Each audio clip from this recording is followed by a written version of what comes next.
All right, Varsity and NFL fans, so we are officially past the halfway point of the 2023 NFL season, which means we have a decent enough of a sample size to at least start talking about some NFL MVP candidates. And this year, as an NFL fan, I do not remember a more wide open year in terms of the number of candidates and the fact that nobody's really fully separated themselves. So this is one of the most open MVP races that I remember seeing, which means there are a lot of potential candidates. So we're going to look at some of the more favored, more likely candidates, and maybe some dark horse MVP candidates who still have a chance to take home the award this season. So heading into week 11 of the NFL season, the two favorites to win MVP, at least according to the DraftKings Sportsbook, this should not come as a surprise, Jalen Hurts and Patrick Mahomes. Jalen Hurts is plus 280, the current favorite, which means if you were to place a $100 bet, you would win 280, and then Patrick Mahomes plus 300, which means a $100 bet would win 300.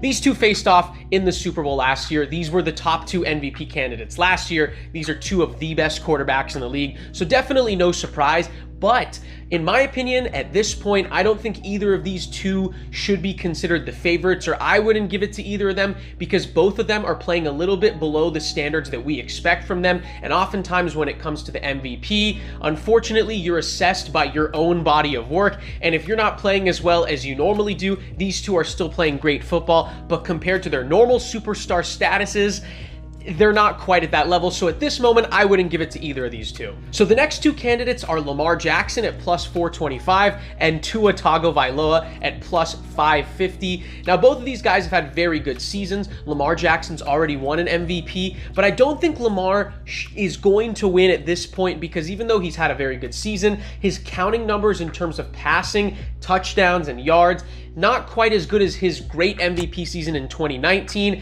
And compared to the type of quarterback that usually wins, usually you see QBs with better passing numbers, and also Lamar Jackson hasn't had as many rushing yards as he normally does. So because he hasn't played to his own great standards or his previous standards, at least when he did win the MVP in 2019, I wouldn't give it to Lamar. And with Tua Tagovailoa, of course, he's putting up some very good numbers, but all three of his losses have come against winning teams, and he hasn't really proven that he can beat the best quarterbacks and the best teams in the league. So at this point, I would not give it to Tua because that is kind of a big flaw that a lot of people are aware of at this point. So now we're going to get into the candidates that maybe are a little bit more of a dark horse. Every one of these candidates has a plus 1,000 or worse chance to win the MVP, but all these guys have a chance in my opinion. And then Christian McCaffrey at plus 1,800. We have not seen a non-quarterback win this award since Adrian Peterson, the great Vikings running back, won the MVP in 2012. So Christian McCaffrey has 13 total touchdowns in 9 games.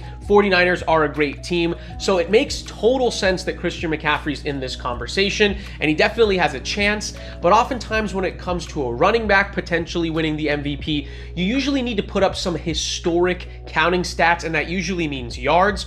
Christian McCaffrey's averaging over 100 yards per game. He's going to finish with incredible numbers, but I don't think he's going to reach those incredibly historic rushing numbers that we've seen from previous candidates, like when Adrian Peterson had over 2,000 rushing yards. I don't think Christian McCaffrey gets quite there, which means his chance to win an MVP as a running back is not the best in my opinion, but he still has a chance.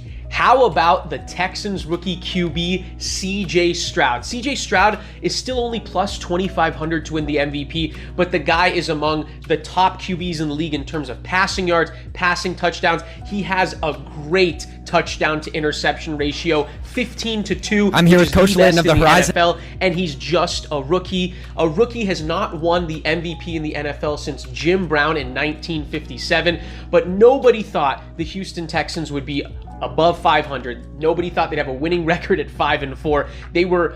They really struggled the last couple years. So CJ Stroud in his rookie year to be able to turn it around, add the value he's had, and put up these great numbers as a rookie and help the Texans be a big reason, the main reason probably, that the Texans have a winning record. I think he should be in the conversation, and honestly, one of the front runners because of how good he's been. So Dak Prescott could be a dark horse at plus 3,500, especially if the Cowboys end up beating the Eagles the second time. And Dak Prescott, he's put up some great counting stats, but if he wins a couple big games, Cowboys make the playoffs, and he continues his good ways, especially the last 2 weeks, the way he's been playing, if he continues that, hey, plus 3,500, he's got a chance. He's got a chance. So then we have two players at a position that has never won the MVP, and that is both Tyreek Hill and AJ Brown. Now, both these guys have been incredible for their respective teams. A wide receiver has never won the MVP award, but this year, where no QB has fully separated themselves, we could see Tyreek Hill, especially since he's on pace for a 2,000-yard receiving season, which no wide receiver has ever done. If he gets there, he's in the conversation. And AJ Brown is close to a 2,000-yard pace as well. The Eagles have the best record in the league. Jalen Hurts hasn't played quite as well as he normally does. So AJ Brown is a big reason why the Eagles are 8-1 and the best team in the NFL. And last but not least, we're going to go with two defensive players, both Myles Garrett and TJ Watt, both NFC North edge rushers who both have double-digit sacks in single-digit games. TJ Watt has 10.5 sacks and 2 forced fumbles in 9 games. Myles Garrett, 11 sacks and 4 forced fumbles. And both these teams are defensive-minded. They're both 6-3 despite struggling offenses. So these two defensive players are going to try to be the first defensive players since Lawrence Taylor to win the MVP in 1986. But these are the two pillars of two great defenses, which is why these two deserve to be in the MVP conversation.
All right, Varsity and NFL fans, so we are officially past the halfway point of the 2023 NFL season, which means we have a decent enough of a sample size to at least start talking about some NFL MVP candidates. And this year, as an NFL fan, I do not remember a more wide open year in terms of the number of candidates and the fact that nobody's really fully separated themselves. So this is one of the most open MVP races that I remember seeing, which means there are a lot of potential candidates. So we're going to look at some of the more favored, more likely candidates, and maybe some dark horse MVP candidates who still have a chance to take home the award this season. So heading into week 11 of the NFL season, the two favorites to win MVP, at least according to the DraftKings Sportsbook, this should not come as a surprise, Jalen Hurts and Patrick Mahomes. Jalen Hurts is plus 280, the current favorite, which means if you were to place a $100 bet, you would win 280, and then Patrick Mahomes plus 300, which means a $100 bet would win 300.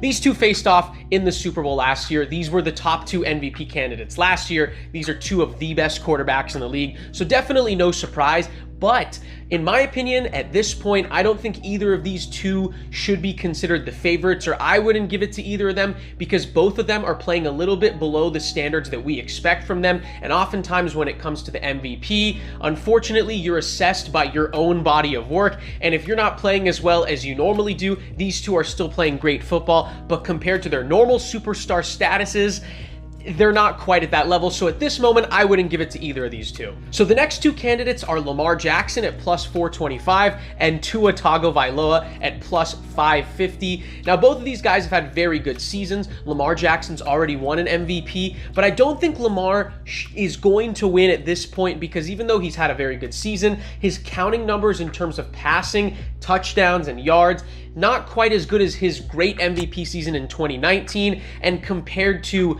the type of quarterback that usually wins. Usually you see QBs with better passing numbers, and also Lamar Jackson hasn't had as many rushing yards as he normally does. So because he hasn't played to his own great standards, or his previous standards, at least when he did win the MVP in 2019, I wouldn't give it to Lamar. And with Tua Tagovailoa, of course, he's putting up some very good numbers, but all three of his losses have come against winning teams, and he hasn't really proven that he can beat the best quarterbacks and the best teams in the league. So at this point, I would not give it to Tua, because that is kind of a big flaw that a lot of people are aware of at this point. So now we're going to get into the candidates that maybe are a little bit more of a dark horse. Every one of these candidates has a plus 1,000 or worse chance to win the MVP, but all these guys have a chance in my opinion. And then Christian McCaffrey at plus 1,800. We have not seen a non-quarterback win this award since Adrian Peterson, the great Vikings running back, won the MVP in 2012. So Christian McCaffrey has 13 total touchdowns in 9 games. 49ers are a great team, so it makes total sense that Christian McCaffrey's in this conversation, and he definitely has a chance. But oftentimes when it comes to a running back potentially winning the MVP, you usually need to put up some historic counting stats, and that usually means yards. Christian McCaffrey's averaging over 100 yards per game. He's going to finish with incredible numbers, but I don't think he's going to reach those incredibly historic rushing numbers that we've seen from previous candidates, like when Adrian Peterson had over 2,000 rushing yards. I don't think Christian McCaffrey gets quite there, which means his chance to win an MVP as a running back is not the best in my opinion, but he still has a chance. How about the Texans rookie QB, CJ Stroud? CJ Stroud is still only plus 2,500 to win the MVP, but the guy is among the top QBs in the league in terms of passing yards, passing touchdowns. He has a great touchdown to interception ratio, 15-2, which is the best in the NFL, and he's just a rookie. A rookie has not won the MVP in the NFL since Jim Brown in 1957, but nobody thought the Houston Texans would be above 500. Nobody thought they'd have a winning record at 5-4. They really struggled the last couple years. So CJ Stroud in his rookie year to be able to turn it around, add the value he's had, and put up these great numbers as a rookie and help the Texans be a big reason, the main reason probably, that the Texans have a winning record. I think he should be in the conversation, and honestly, one of the front runners because of how good he's been. So Dak Prescott could be a dark horse at plus 3,500, especially if the Cowboys end up beating the Eagles the second time. And Dak Prescott, he's put up some great counting stats, but if he wins a couple big games, Cowboys make the playoffs, and he continues his good ways, especially the last 2 weeks, the way he's been playing, if he continues that, hey, plus 3,500, he's got a chance. He's got a chance. So then we have two players at a position that has never won the MVP, and that is both Tyreek Hill and AJ Brown. Now, both these guys have been incredible for their respective teams. A wide receiver has never won the MVP award, but this year, where no QB has fully separated themselves, we could see Tyreek Hill, especially since he's on pace for a 2,000-yard receiving season, which no wide receiver has ever done. If he gets there, he's in the conversation. And AJ Brown is close to a 2,000-yard pace as well. The Eagles have the best record in the league. Jalen Hurts hasn't played quite as well as he normally does. So AJ Brown is a big reason why the Eagles are 8-1 and the best team in the NFL. And last but not least, we're going to go with two defensive players, both Myles Garrett and TJ Watt, both NFC North edge rushers who both have double-digit sacks in single-digit games. TJ Watt has 10.5 sacks and 2 forced fumbles in 9 games. Myles Garrett, 11 sacks and 4 forced fumbles. And both these teams are defensive-minded. They're both 6-3 despite struggling offenses. So these two defensive players are going to try to be the first defensive players since Lawrence Taylor to win the MVP in 1986. But these are the two pillars of two great defenses, which is why these two deserve to be in the MVP conversation.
Welcome to NFL Week 11 game picks. We're starting off with Thursday night with the Bengals and the Ravens. The battle of the AFC North. Both teams are coming off close losses here. The Bengals defense got exposed last game against the Texans, allowing 30 points at home. Only Cardinals and Giants have allowed more trips to the red zone than the Cincinnati defense. They will be without wide receiver T. Higgins in this game. Even though the Ravens lost, they put up 24 points against the best defense in the NFL, the Cleveland Browns. I don't see the Ravens losing 2 in a row, especially at home. Ravens will win this one 29-23. The Pittsburgh Steelers will be at the Cleveland Browns. The Steelers have played 6 of their last 9 games at home, barely on the road this season. Cleveland is coming off an incredible comeback win against Baltimore. DTR Dorian Thomas-Robinson will be starting after hearing the news that Deshaun Watson is going out for season-ending surgery. So DTR will start for the Cleveland Browns. I still don't trust the Steelers, though, on the road, who haven't been convincing at all this year. Browns will win at home 23-17. The Las Vegas Raiders will be at the Miami Dolphins. The Raiders are 2-0 since firing Josh McDaniels, but they didn't face great teams in those wins, the Giants and the Jets. Miami is coming off a bye week and could have rookie Devon Achane back. The Dolphins' defense is looking like it's picking up steam with Jalen Ramsey back and a pass rush that is getting to opposing quarterbacks. Dolphins will win this one by more than 2 touchdowns. Miami wins at home 37-17. The Chicago Bears will be at the Detroit Lions. A negative against Detroit is that their defense has given up a lot of points to teams this season. 24 to Carolina, 20 to Green Bay, 37 to Seattle, 38 to Baltimore, and 38 to the Chargers last week. Detroit is 22nd in coverage grades this season. Their offense, though, has proved to be a high-scoring one and is doing enough to win games. They will be facing the Bears, who will most likely have Justin Fields back. Chicago's O-line has been a bright part for them this season, ranking in the upper third of the league. But Detroit's offense will be too much for Chicago at home. Lions will win 33-23. The Tennessee Titans will be at the Jacksonville Jaguars. Jacksonville is coming off their worst loss of the season to the 49ers, where they only put up 3 points in that game. They will get a chance to bounce back against the Tennessee Titans at home. The Titans are also coming off a loss. Their secondary is pretty average this season, and while quarterback Will Levis had a great debut, he hasn't performed well since. Of 41 quarterbacks with at least 60 plays this season, he ranks as the 4th lowest success rate. That is not good. Jacksonville will bounce back in a close one, winning at home 24-20. The Los Angeles Chargers will be at the Green Bay Packers. Both of these teams are coming off losses. For the Packers, Jordan Love has really stepped up his game as of late, throwing for 289 yards and 2 touchdowns against the Steelers. The Chargers' defense is among one of the worst in the NFL. They rank 31st in yards allowed per drive. The Packers will take advantage of that defense, and it will be a close one, but they'll win 33-30. The Arizona Cardinals will be at the Houston Texans. The Texans are on a roll, and rookie quarterback C.J. Stroud is playing at an all-time high. On defense, their coverage ranks 12th in the league and will cause some problems for Kyler Murray, but their run defense isn't the best. So if Arizona can find a way to win, they will have to run the ball well against this Texans team. And whenever Kyler Murray is playing at quarterback for the Cardinals, they always have a chance to win the game. But I don't see the Texans stopping their win streak here, and they'll defeat the Cardinals at home 28-24. The Dallas Cowboys will be at the Carolina Panthers. The Panthers have only 1 win on the season and can't produce anything on offense at the moment. They've only scored 13 on defenses that give up a lot of points in their last 3 games. Dallas is playing some of its best offensive ball in years. Prescott threw for 404 yards and 4 touchdowns against the Giants. And of course, can't forget the defense. Their defense is one of the best front runners in the league. The Cowboys will win this one easily, 37-10 on the road. The New York Giants will be at the Washington Commanders. The Giants are arguably the worst team in the NFL. They are relying on Tommy DeVito on offense, and their defense got beat badly against the Cowboys. They gave up 32 first downs and 640 yards in that game. The Commanders can score and will take advantage of this Giants defense. Quarterback Sam Howell is leading the league in passing yards with 2,783. Washington will win this one 30-14. The Tampa Bay Buccaneers will be at the San Francisco 49ers after dropping 3 games in a row. The 49ers answered all the critics last week and demolished Jacksonville. They have now won 7 straight in November games and are excellent in the cold months. Tampa won last week against a mediocre Titans team, and prior to that, they lost 4 games in a row. Their defense played well last week, stopping Derrick Henry, and they held the Titans.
Hey folks, J.R. Lambright here, special field correspondent for the Varsity Sports Show. Join me every Saturday from 8 to 10 a.m. Pacific for JR's Texas Tales, where I share stories of Texans who triumphed over adversity and gave back to their local communities. Tune in for a bit of gritty edification on KDUS AM 1060, Arizona.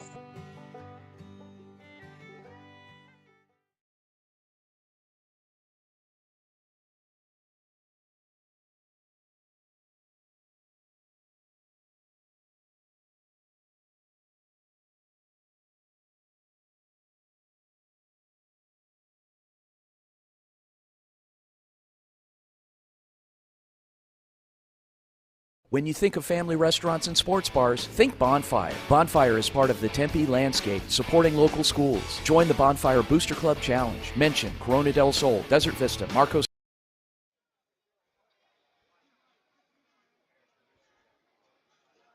Welcome everyone to the Varsity Sports Show. It's a beautiful evening here in Scottsdale, and we have playoff action tonight.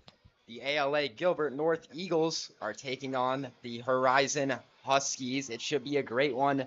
I'm Aaron Nemiroff, joined by Zach Mott.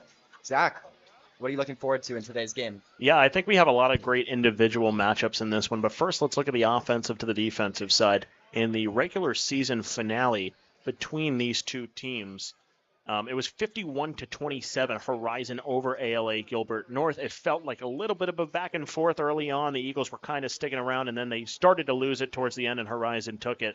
But the defense for Horizon, that's the important unit, I feel like, to this team, because as ala-gilbert North Eagles team, they're known for their offense. They're led by Brandon Phelps, who's arguably the #1 receiver in the entire state. So the individual matchup I'm looking forward to tonight, we saw Presley Jones, who you interviewed after last game. He covered Brandon Phelps in that game. We're going to see if he's going to stick with him for the majority of the night tonight. My guess, he probably is. That's going to be a great battle. Of course, I think we have to mention no Jace Ashley tonight for the Huskies. Been the starting quarterback all year long. Believe he was injured yesterday in a practice. Don't have all the information. But it's going to be Zach Jones starting for the Huskies, who's had some action this season. He's a real gunslinger. What do you know about Zach Jones? Yeah, so just the stats, we'll start out with that. 35 for 51, 613 yards, 11 touchdowns, 2 picks in 8 games played. So he has seen a decent amount of action, enough to credit him as a solid starter coming into this one. As you mentioned, really his strength is throwing the football, and it's something we've seen with Jace at times, maybe struggling a little bit. Obviously, the run game is really strong for Jace Ashley, and it provides this offense with a little bit of a more dynamic look. But Zach Jones, he's a gunslinger. He sits back there and throws the football, and I think we're going to be in for a solid Husky passing game tonight. Absolutely. Jones certainly has a challenge in front of him, but he should be ready. Huskies are going to receive the ball to start tonight's action. Look out for Vincent Valentino in the return game. He's been extremely effective all year long, and the kick is off. Will not have a return. It'll be a touchback, and out comes Zach Jones in the Huskies offense.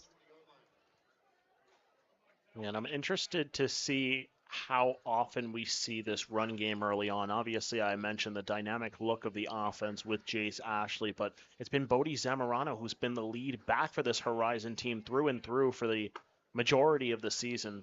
So we'll see if they lean more on the run game or the pass game early on. I think that is going to be something to look for in terms of the remainder of the game past that. Huskies rush to the line. Snap is handed to Zamorano, and he's stuffed pretty short. Looks like a gain of 1 to start the drive for Horizon, but as you expected, an early handoff to Zamorano, who has been the workhorse all season long. Yeah, he had 22 carries last week, yet another 100-yard game, and added 3 touchdowns to boot. So he was very impressive in last week's blowout at Canyon View. Jones drops back to pass. Throws deep. Almost had his receiver. That was, I believe, Markovich. Hit him in the hands. It was a great throw by Jones. Looked like the Eagles defender might have gotten in the vision of Markovich there. Threw a hand up, and Markovich was unable to reel it in. Tough start for Horizon. It's 3rd and long. Yeah, and that was a really solid throw, as you alluded to there, by Zach Jones. It hit Markovich right in the numbers, and he should have came down with that. And that's been a struggle for him this season. Jones rolls out to his left. He's got Markovich again, just off of the fingertips. I think he would have had him for the first down in the flats. But the two are unable to connect once again, and that's going to bring out the punting unit. Yeah, and that's not a good look early there from Jax Markovich. He has struggled with drops really all season long. His highlight play really of the season, and I remember this because I was standing on the sideline, was that touchdown that he caught against Desert Mountain to propel Horizon to the lead. Obviously, they ended up losing that game, but he's just really struggled this season with drops, and not good early here for Horizon. One of their big receivers not able to corral 2 passes that he definitely should have. So it's going to be a 3-and-out for Horizon on their first drive. On comes the punt. It's a good one. It will be a fair catch at the Eagles' 34-yard line. And here comes the Huskies defense that you were talking about pregame. Yeah, it's a unit that has been really, really solid so far this year. They've allowed 24 or more points only 4 times this season. 2 in losing efforts, 2 in winning. Quarterback for the Eagles tonight will be Connor White, wearing number 7. He was incredible in their last playoff game versus Marana, which resulted in a 48-24 victory for the Eagles.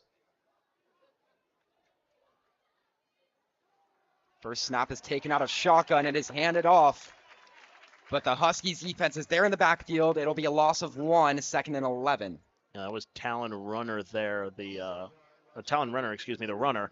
And he struggled really in their last matchup to get anything going. This ground game just really couldn't find any success against the Horizon defense. I've spoke to Coach Litton a couple times, obviously, but he talked to me about how they live and die by their defensive line, their front, and you see them early and active there. 2nd down now. White's going to roll out to his right, looking downfield. He throws, and it's caught. 15-yard gain for a first down along the right sideline. That is Brandon Phelps. Yeah, and that is the key really for this offense, is to get Phelps involved. Last week, he was absolutely phenomenal. He had over 200 yards and 2 touchdowns. And the key really for Horizon coming into this one defensively is to just stay glued to him. Triple motion to the left. We see that on Horizon's side of the ball a lot. This time it's the Eagles running that motion play. It's going to be another handoff to Renner. He gains 4 before being brought down by a group of Huskies. 2nd and 6 coming. Phelps and Jones at the bottom of your screen. That's going to be the matchup to watch. Renner is going to go back to the Eagles sideline after 2 early carries. White communicating with the sideline to get the next play. They're going to go back to the shotgun with trips to the right. They'll motion a receiver over to the left. Read option play. It's kept by White, and he's brought down in the backfield. That is Carson Cobb, captain of the defense. Yeah, and he was highly impactful in the regular season finale matchup senior night. He scored a touchdown on offense and a touchdown on defense. He was ridiculous. And just getting right back to that early on this opening drive for the ala-gilbert North Eagles. They tried more really than any other game to have those quarterback carries and try and get into open space, kind of the way Jace Ashley is able to do so successfully in the last matchup. And you see them trying to get it to it early there. Third down now, and a Huskies defensive lineman is going to jump off sides off of the hard count. That was Evan and Wea. And that's going to make it more of a manageable third down here for the Eagles. Yeah, just not a great penalty there. Obviously, we've seen kind of over the last couple weeks this Horizon team has taken a couple of those penalties and been gotten on those hard counts, and they do it themselves. They run it with Jace Ashley a lot. He's pretty solid at that, but this time it comes back to bite him. A more condensed formation here on the third and short for the Eagles.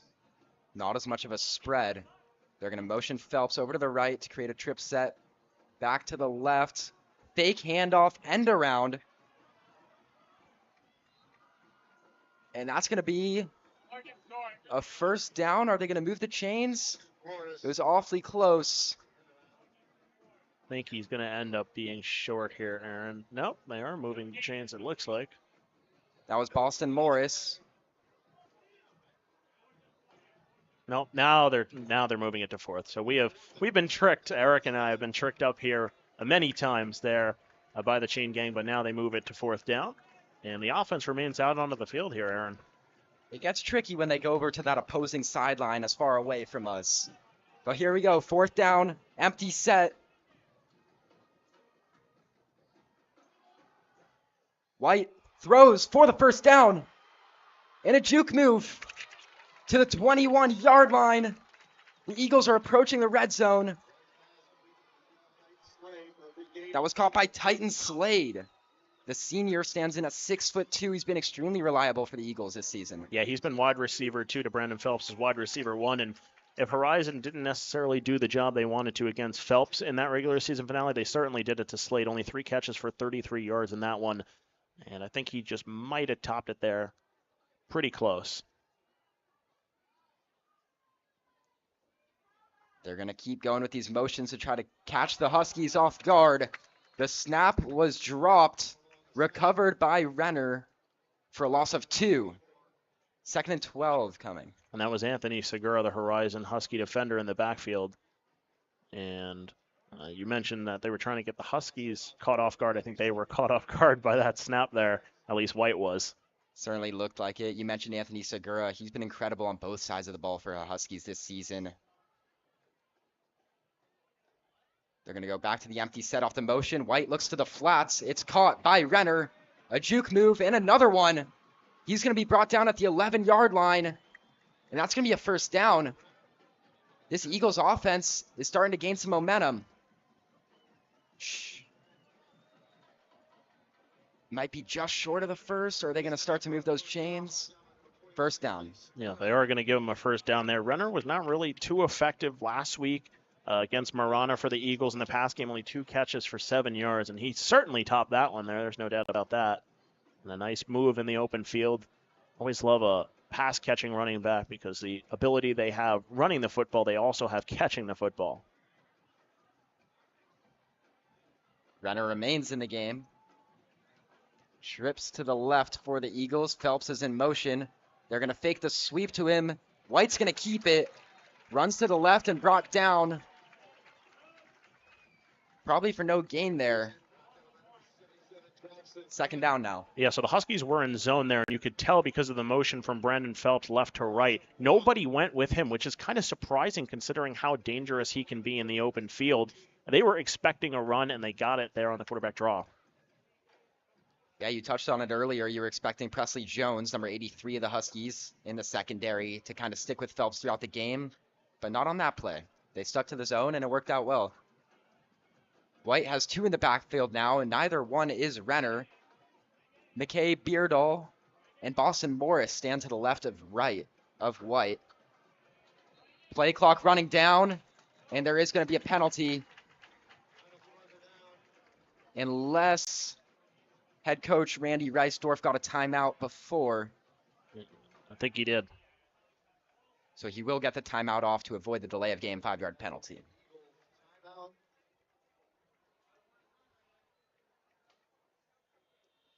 We started to see the first time without Renner was out for a play earlier, but this is the first time we saw 2 backs back there with White, neither one being Renner. I wonder if that caused a little bit of confusion for the offense. Hasn't run that formation yet tonight. Maybe that led to the timeout. Yeah, McKay Beardall has been pretty effective throughout the year, and as has Boston Morris. So they've been in this offense enough to where I don't think it would really confuse them. I just think this defense is kind of throwing them off with some of the formations that they're showing the offense. Either way, it results in the first timeout charge to the Eagles, as the offense trots back out to the field. This time, Renner will be in the backfield. This is a pretty important drive here for the Husky defense. They want to get a stop, force a field goal attempt, because you don't want to find yourself down 7-0 here early. This Husky team, what they've done so well this year is they've gotten the early lead in games and been able to stick with it with the run game, and especially with Jace Ashley not here tonight, I think they want to stick with the run game as much as possible. Phelps lines up to the left with Presley Jones on him. White's going to roll out to the right, and he's got a ton of open field ahead of him. Makes a move, and he's brought down at the 5 after a gain of 7. And that's going to bring on a 3rd and short. It was a great tackle there by the Huskies' lone defender at the end of that play. Didn't quite get to see his number. I think that's Alec Ekholm, number 20 there, who came up with the open field tackle. That was really impressive, the amount of ground he was able to close, because you were right. I watched White roll out to the right, and I thought he had the edge, and Ekholm just came flying like a cannon, and he was able to get there as we have a whistle right here and a timeout coming here from the Husky defense. Yeah, Coach Litton was pretty excited to call that timeout on their sideline. He was running down the sideline. He must have seen something there that he didn't like. And this is a huge play. 3rd down from the 5, trying to hold them to 3. If there's something you don't see, or something you do see and you don't like on the defensive side, you're going to want to use that timeout here in the first quarter. Yeah, I think the biggest concern here is you want to get pressure on the quarterback, because you have 2 receivers who win almost every one-on-one matchup in Phelps and Slade. And it's going to be very tough if they're not able to get White out on the run and try and make a throw or make a play with his legs there. You don't want him to just drop back and have all the time in the world with no pressure coming to try and get this football to Phelps or Slade in the end zone. You mentioned how important it is for the Huskies to get pressure on this play, so look out for number 44, Carson Kolb, who has 8 sacks this year and now 15 tackles for losses. The Eagles line up in an empty set, 4 receivers to the left with a little trips formation. 1 receiver out to White's right. Phelps is part of the trips.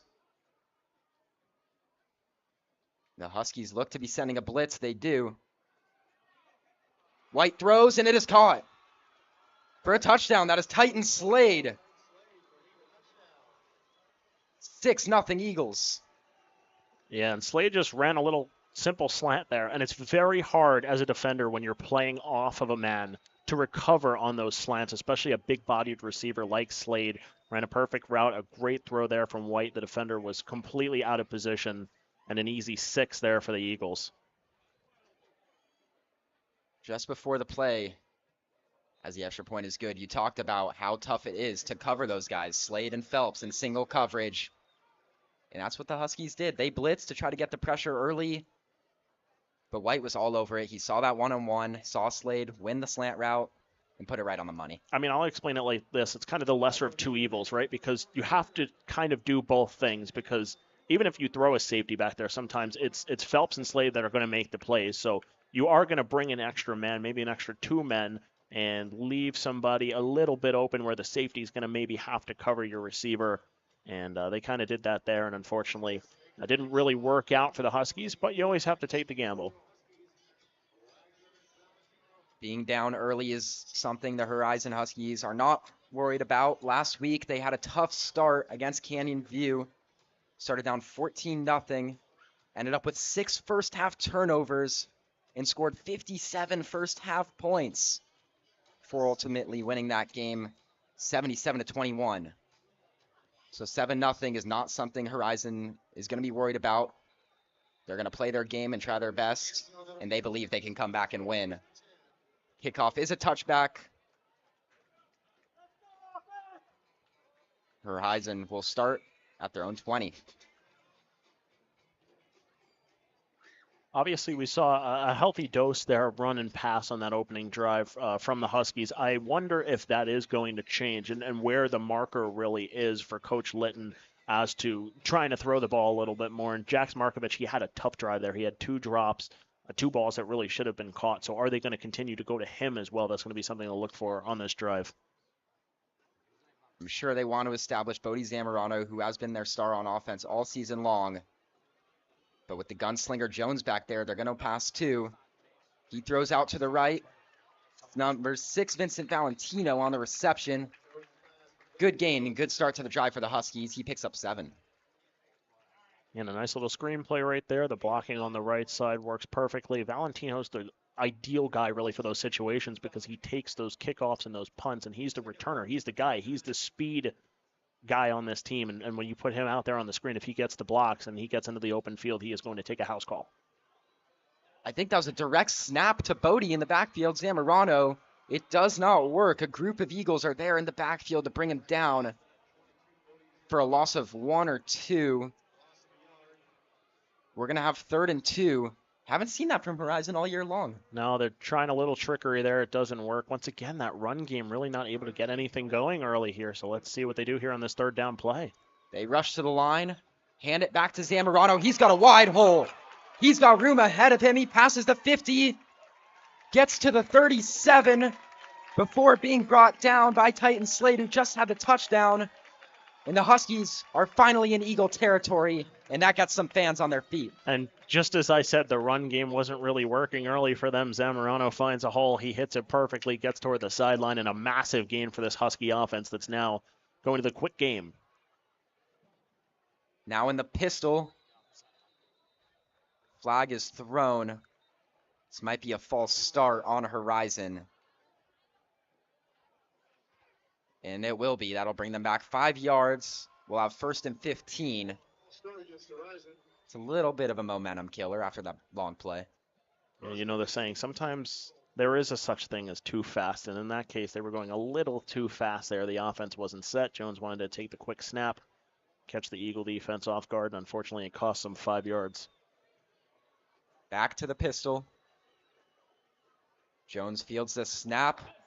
Fakes the handoff to Zamorano, keeps it himself for a gain of 5, back to the original line of scrimmage. And that's more of a Jace Ashley type of play.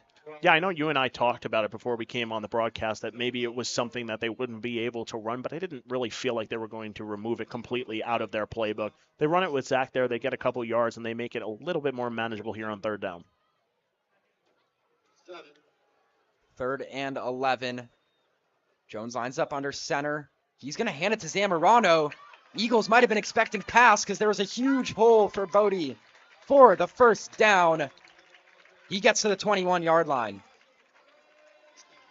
Yeah, the defense a little bit out of position there for the run, but also the offensive line is getting a great push on that front tonight. They've looked really, really good, and Zamorano has hit the hole well twice and gotten big runs out of it. Zamorano will line up to the right of Jones. He goes out to block. Jones looks downfield. He's got an open man. Touchdown, Huskies. It's Adam Wagner.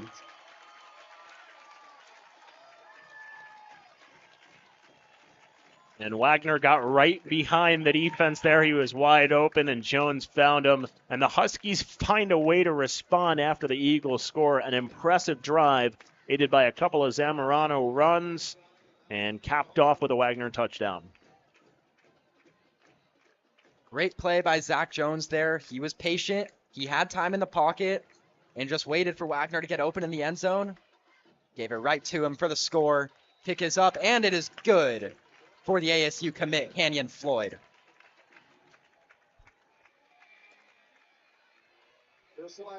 Floyd has been exceptional on extra points all year long. That puts him at 52 of 53 on extra points, with the only one being blocked. Might have been a little trouble on the snap. But Floyd's been incredible. Can't express it enough how important it is to have a reliable kicker in high school football. Do you remember the game that Floyd had that extra point blocked? I actually don't. When was that? It was against Desert Mountain. They had gotten a blocked field goal and a blocked extra point in that one, and it was the key factor there for Desert Mountain as they won by 2 on that final drive. It was a great game. But yeah, other than that, Kenyon Floyd has been unbelievable, and that wasn't even really his fault. Desert Mountain just got a great jump on both of those. They were able to kind of get to Horizon, and I think they ended up going for 2 at one point there because they didn't really trust that they'd be able to block the Desert Mountain special teams from getting to Floyd to block it. It's coming back to me now. I'm starting to remember them going for 2 late game after that missed extra point. Hey, it's been a long season. I totally understand. It's been a long one, but a fun one. Yes. It's been great covering Horizon sports, Horizon football. 3:26 remain in the first quarter. It's 7-7. Huskies kicking off to the Eagles. It's going to be a touchback. I've seen a lot of those from Floyd this season. And out comes the Eagles offense, who kind of just marched down the field on their last drive and got 7. They controlled most of that possession with a lot of different gadget plays and motions, and consistently being able to move down the field small gains at a time before reaching the end zone. Yeah, a couple of receptions for Titan Slade. One for not Michael Phelps, Brandon Phelps. A little bit of confusion there, but yeah, they're going to be keys to look for on this drive once again, and really every drive for the remainder of the night. You got to watch out for those two, and in guarding those two and focusing really on them, it opens up the run game a little bit more. A lot of shotgun here tonight for the Eagles. It's going to be a handoff to Redder. Not much room for him. He'll pick up 1. And it is 2nd and 9. Yeah, as I alluded to before, Talon Renner not really able to get anything going in this one as well. It happened in the regular season finale, and it's been bottled up for most of the night. But they're still sticking with the run game, although it hasn't worked. Credit to them, because Horizon, early it wasn't working for them, and then Zamorano found a hole twice, and they got that long drive out of it. Ended in a score. White rolls out to his left, evades the pocket. Great play by White there to pick up a couple yards. It seemed certain that the Huskies defense would come up with a sack there. They had a few different guys in the backfield, Carson Cole being one of them. But a good play by White. He's able to pick up a few yards to make this third down more manageable. Yeah, that's something that he doesn't really do too often. He is mainly a thrower of the football, and it's surprising because when you watch him actually run and get into the open field, he can make guys miss. He has that ability. The third down play is going to be a first down. Brandon Phelps was wide open on the out route. Eagles snapped that ball pretty quickly. No one was there to cover Phelps, and these chains are going to keep on moving. Yeah, Presley Jones is playing off of him there. It's tough because if you try and press Phelps at the line, you can get beat early, and you may or may not have a safety that'll be able to cover him. So they've been playing him off, but now they're going to play him up, and now he's going to back up. So we'll see. Phelps has all this cushion, all this room to sit down for his quarterback on routes. White does look for him again, and there it is. Another out route for Phelps. He might be just short of the first down. 2nd and 1 coming. But you called that, Zach. Yeah, they've now done that twice in a row because Presley Jones continues to play off of him, and it's tough because, like I just mentioned, he can get blown right by Phelps if he's playing press, but at the same time, if this Eagles offense is going to continue to do this, you have to press him at the line and challenge him and play a safety to shadow deep. It's an extremely tough challenge that the Huskies are going to have to figure out if they want to come away with a win in this ball game. I always say defensive football is like a game of chess. White takes the snap, and now they're going to go deep to Phelps. Jones is there in coverage, and the flag is thrown at the end of the play. The fans are extremely unhappy about it because they know and we know That's most likely going to be pass interference on the defense. Yeah, they can call holding or pass interference because before that ball was even being thrown, Presley Jones was struggling to stay in front of Phelps there and then kind of was draped all over him really on that route. And then obviously the flag comes out late, so I'd assume we're going to get a pass interference call here. But yeah, they're just targeting Phelps and really targeting Jones at this point. They're going right after him, and Presley Jones hasn't really been able to hold his own on the last couple of plays. Jones had 2 interceptions last game in the win over Canyon View. He was incredible. Struggling a little bit so far tonight. Empty set, snap taken by White, rolls out to the right, throws, and it's caught. I believe that is Titan Slade once again down the right sideline. 2nd and 3 coming. Off coverage across the board there, and it gives the cushion for White. The pressure comes, but it doesn't get there in time. White able to roll out and find Slade open and get a decent gain there on the first down play. And it's just really continuing here. Horizon's showing the same thing. They haven't changed anything up, so the Eagles are going to continue attacking what's working.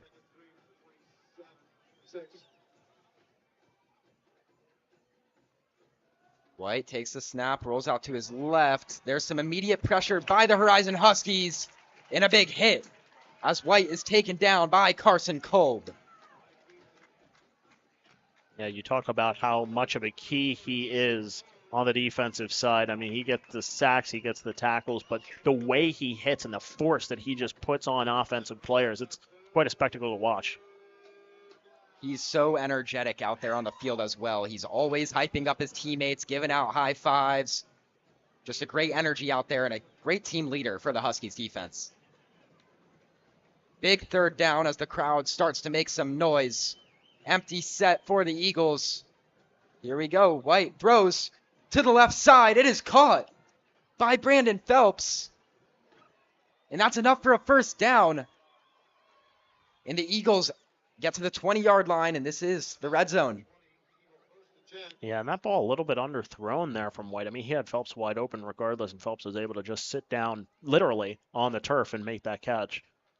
But yeah, it like I've mentioned, I feel like multiple times at this point on this drive, it has been very tough here for the Horizon defense to contain Phelps and Slade based on the coverage that they've been playing as we're under 20 seconds and winding here on the first quarter clock. Looks like the Eagles are going to call one more play before the end of the quarter. They will call a timeout ahead of this 1st down play. Looks like the play clock was probably winding down. Offense wasn't quite ready to snap that ball. And that's the 2nd charge timeout. Yeah, and that's not a good thing really for the Eagles because when it comes down to the 2-minute drill at the end of the 2nd quarter, you want to have at least 2 out of the 3 of your timeouts. So having to use 2 before the 1st quarter has even come to a close, not a great thing here for the Eagles. Last week I was here covering Horizon on color commentary, and Coach Litton used all 3 of his timeouts in the 1st quarter. That was a little bit unusual. They did start off slow, and Litton must have seen some things and thought he needed those timeouts, and it ultimately worked. They were able to come away with 6 first-half turnovers and take all the momentum away. Yeah, it certainly lit a spark under that team. They found themselves down 3 scores early. But as for tonight, it seems to be a much more competitive and closer game, and those timeouts could certainly be a factor in the 2-minute drill at the end of the half, like you were saying. So potentially the last play of the quarter for the Eagles. And it will be from an empty set. Talon Renner is out to the left, gets motioned back in, fakes to him, thrown to the left side. Brandon Phelps gets a hand on it, but it's incomplete, out of bounds. 2 seconds to go. We'll get one more play. That was Jared Klopfenstein dropping back in coverage there and kind of sealed off that sideline there. Phelps had to make a tough catch and an attempt with just a right hand there. The throw maybe not the greatest, but a nice defensive job there on Phelps finally from Horizon this drive. Definitely going to have to put 2 defenders on him for the most part.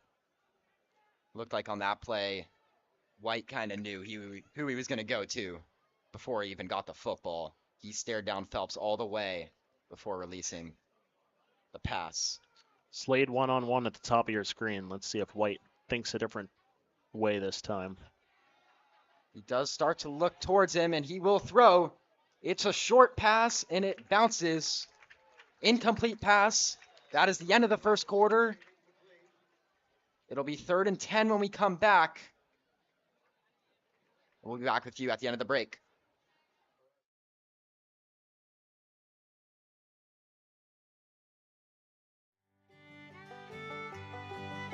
Hey folks, J.R. Lambright here, special field correspondent for the Varsity Sports Show. Join me every Saturday from 8 to 10 a.m. Pacific for JR's Texas Tales, where I share stories of Texans who triumphed over adversity and gave back to their local communities. Tune in for a bit of gritty edification on KDUS AM 1060, Arizona.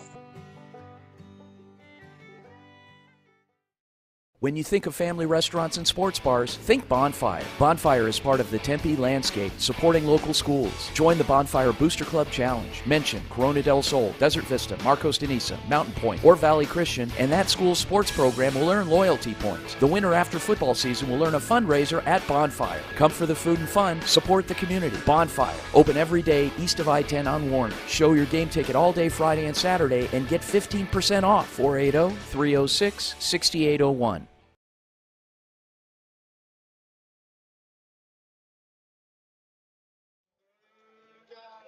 And we are back, 3rd and 10 from the 20-yard line for the Eagles. 7-7 after the first quarter. Eagles looking to capitalize on this strong drive so far. Here is the snap. White steps back and throws to the left side. It is caught short of the first down. It's going to be 4th and short. That was Brandon Phelps. Let's see what the Eagles do here. He's been sitting down on his routes to try and make sure he has enough room, especially on those sideline catches that Presley Jones can't really close out. That time, Jones did a nice job of closing, made it at least a close play, but now a 4th and 2 upcoming here for the offense. White takes the snap, looks to his left. Almost intercepted. He threw it right to the Huskies defender. It's a turnover regardless, because it was 4th down. That was a really crazy play by White there. Yeah, and that was Jared Kloffenstein who could have had that interception, and I'll be honest with how close he was to the sideline. It's actually probably a good thing that he didn't catch that, because he would have went right out of bounds. Instead, they'll gain maybe 3 or 4 yards here in field position. But, yeah, good job there by the defense. We talked about it. It was tough sledding for most of the drive. It was Phelps and Slade really going at the defense, but they bounced back there late. And they're able to close out. Handoff goes to Bodie Zamorano. Big tackle there. Zamorano is able to gain 5 on the first down play before being taken down. 2nd and 5.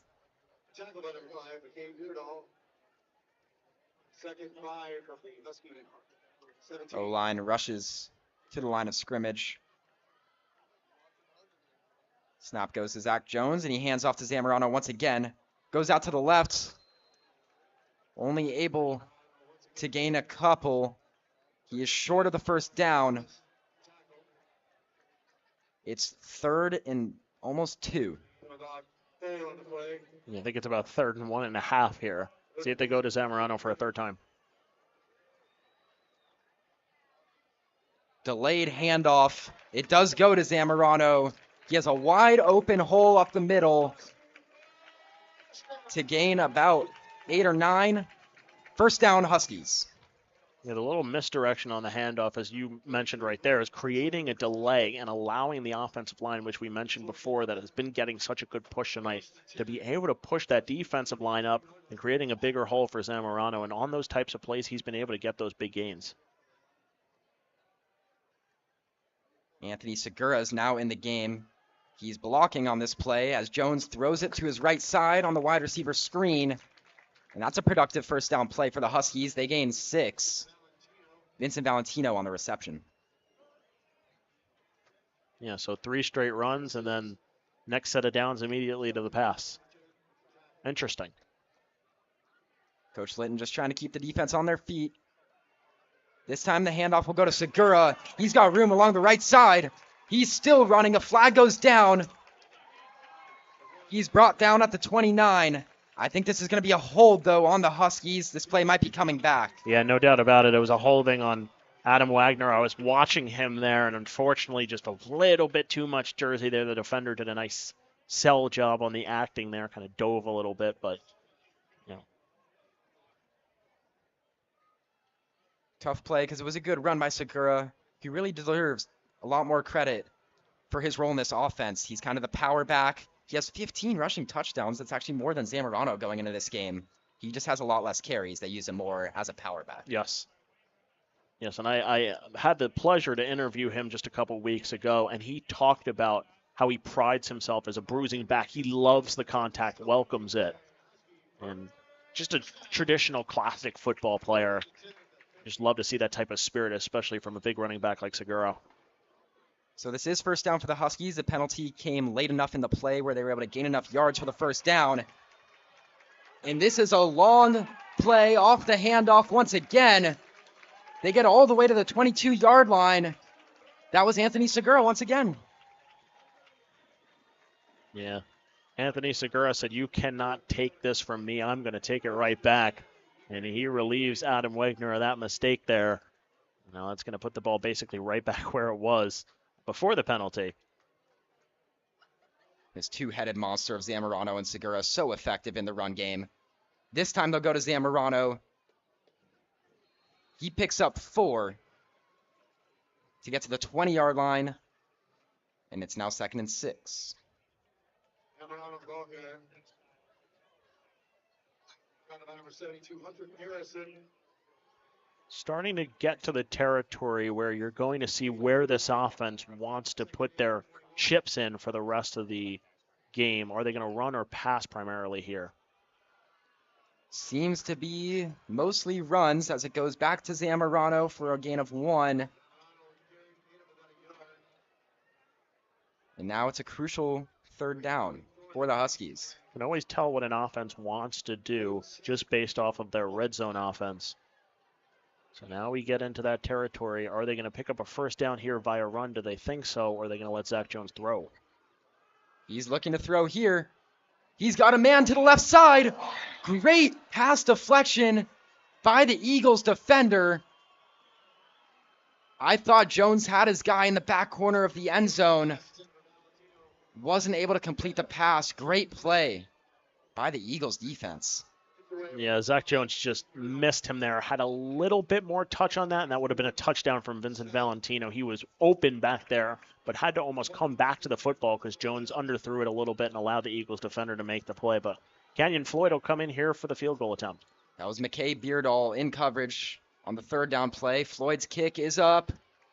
And it's one ref signaled good, another ref signals no good. Final call. The field goal is no good. Wow. So some confusion there. That was a very high line drive kick. And I guess it just pushed too far left. But that is not typical of Kenyon Floyd at all. I don't know what you saw, Zach, from here. I thought it was good, especially after the first ref signaled it was. Yeah, that's what I saw as well. Not exactly sure what happened there. But the Eagles offense comes back out. They're going to pick up the ball at the 20-yard line.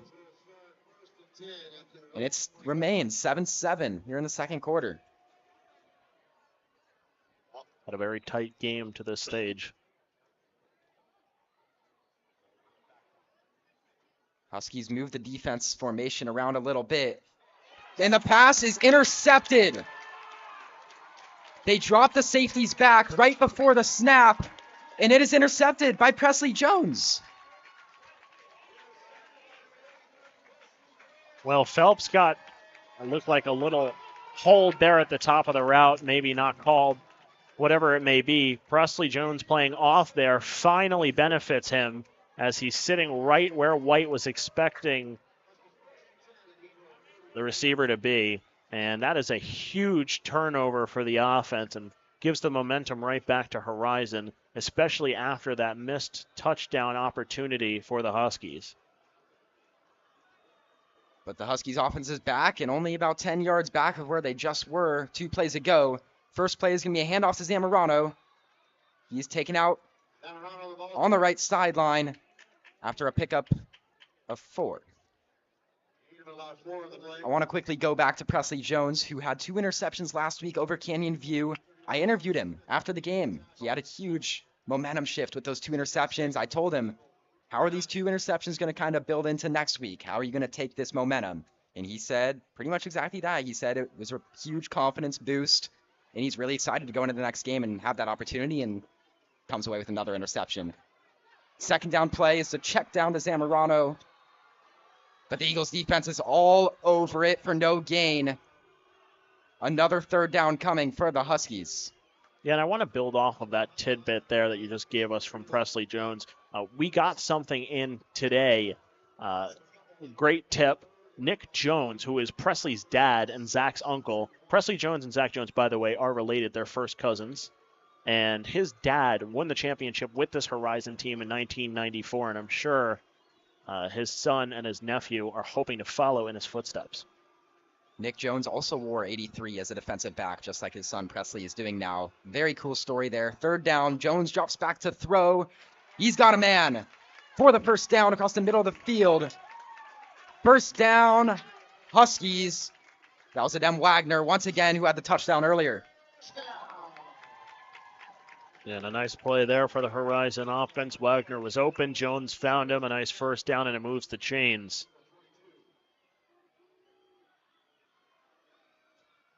They're going to hand off again to Zamorano. Flag on the play. Not much there anyways.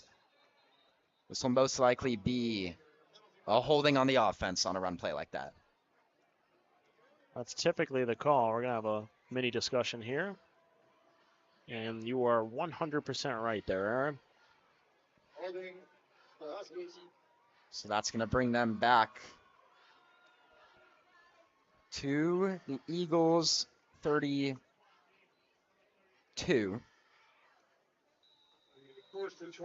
Making it 1st and 20. It's a pretty big setback. Almost certainly taking them off out of field goal range, maybe, after Floyd missed the last one from shorter distance. The Huskies have some field to cover now. Another misdirection play to Zamorano. A good gain there. He gets about 6 before being brought down. It's going to be 2nd and 14, 2nd and 15 coming up. Yeah, long down distance here. Curious to see if they start to go to the pass game here on 2nd down, and also curious to see, depending on how close they are, do they keep the offense out on 4th down after that miss from Floyd? Jones has an open guy out to the right side. He completes the pass. The Huskies receiver attempts a juke move. Didn't help him too much. It's Wagner once again. That reception definitely makes this a more manageable 3rd down and probably puts them into 2-down territory like you were just talking about. 3rd and 7 from the 19 now for Horizon.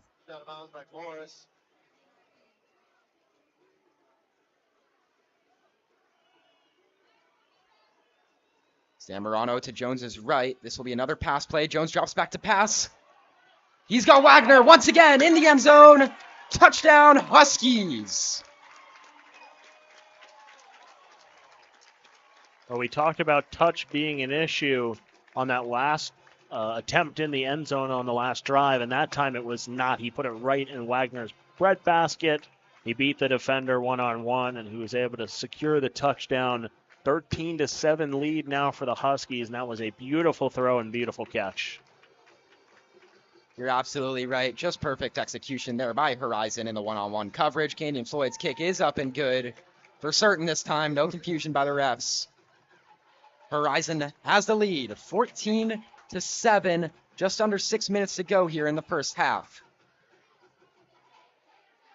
And this offensive drive, of course, abided by that Jones interception. I mean, that was what started this whole thing. It has been a spark plug really last week and now this week for this Husky team.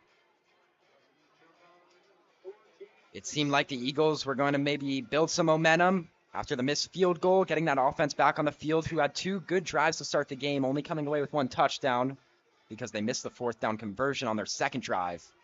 But they had a huge opportunity to gain the momentum, also getting the ball back in the second half. But the first play went right to Presley Jones, and it turns into a Horizon Huskies score. So this Eagles offense now needing to respond, finding themselves down for the first time this game. It's been all touchbacks on kickoffs tonight. It's pretty typical when Canyon Floyd is one of the kickers. Expect to see another one here. One of the leaders in kickoff yards in the state. Actually, I think in the country as well. I think that was an intentional sky kick to force a return and give their coverage a chance to make a play. It's going to work against them, though, as the Eagles take it out to the 25-yard line, and they're actually going to start with a little 5-yard gain from what they're used to. I think one of the rarest plays you see when you watch a Huskies game is Kenyon Floyd kick a ball and it's not a touchback. You're absolutely right. You were just talking about it. One of the leaders in kickoff yards.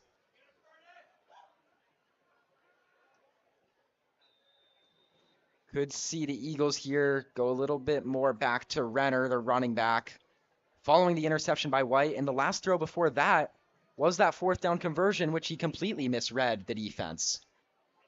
So let's see if Coach Reisdorf has more confidence in his quarterback, or are they going to go to a run? It will be a run. The Huskies are all over it, but a missed tackle.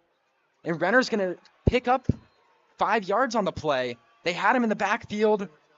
Great job by Renner to stay on his feet. Yeah, defender right in the backfield. Renner able to spin out of it, then put his shoulder into multiple defenders and get a gain of 5 out of it. So that was a really nice run there from Talon Renner. Not one that we've seen very often tonight. That was almost a disaster for the Eagles. I mean, he was hit hard in the backfield. Extremely impressive to stay on his feet. And then to gain 5 yards on first down. It's a great play. They'll give it back to him, Talon Renner. This time, a group of Huskies are there, and he's going to be brought down immediately. He does pick up 3 or 4 yards. Just short. Nope, they are going to give it to him. First down for the Eagles.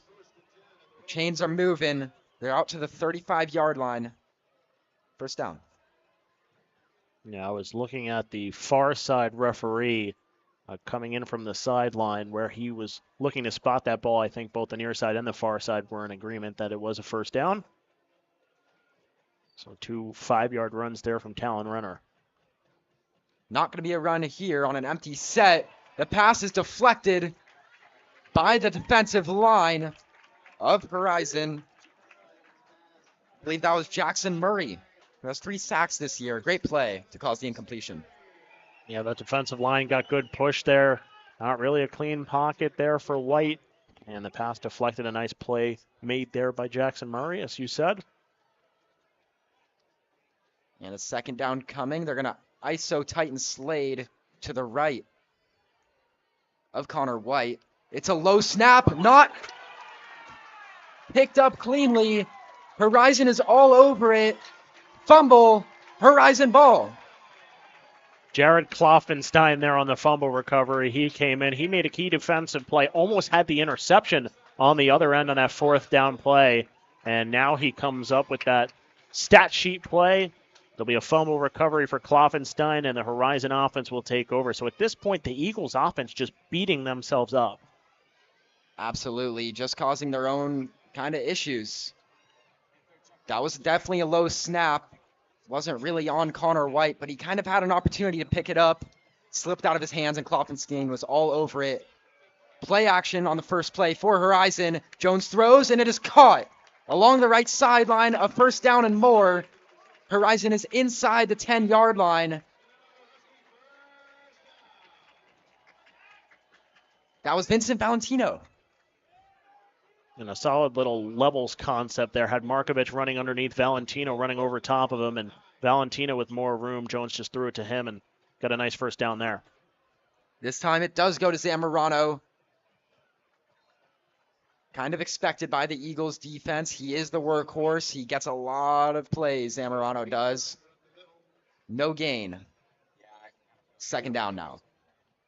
These types of situations within the 10, the Horizon offense usually goes to Anthony Segura just because he has a bit of a bigger body, more of a bruising back. This is his specialty, so Interesting to see Zamorano still in here. We'll see if they have a third down play here if Segura comes in for that one. It goes back to Zamorano. He goes right up the middle with it. Sticks his arm out for a gain of 4. And now this is really starting to be Anthony Segura territory. But it looks like Coach Litton is going to keep Zamorano in the game. Very interesting decision here. Like we've mentioned, we frequently saw Segura in these types of opportunities here for the Husky offense deep in opponent territory. Play action to Zamorano. Jones throws to Markovich. It is caught for a touchdown. No problem hanging on to that ball. This time for Markovich. Great play and great composure by Zach Jones in the pocket to find the open receiver. And Horizon is up 20-7 with a PAT pending. There's an old saying, third time's the charm. That's the third target for Markovich. This time he's finally able to come down with it. And it's an important one in the end zone. It results in 6 for the Husky offense. And as you mentioned, 20-7 now for Horizon. Things starting to fall apart for ala-gilbert North. The extra point is good. Still no real misses for Canyon Floyd on the year, except for the block against Desert Mountain. You gotta love the confidence Coach Litton and quarterback Zach Jones have in Jax Markovich. The 2 early drops. Now it's third down in the red zone. You're trying to go up 2 scores, and they go right back to him. No problem. Yeah, big-bodied receiver. That's the ideal situation to get a guy like Markovich involved when you're near that goal line. Have a wide area that Jones can throw it to, and Markovich able to corral it that time. So the Husky offense has really turned the tables here on the Eagles, who scored the first 7. It's now 21 unanswered for Horizon. Very reminiscent of what we saw last week against Canyon View. It was a tough start for Horizon, but once they got things rolling, they never looked back. Starting to feel a little bit that way here tonight.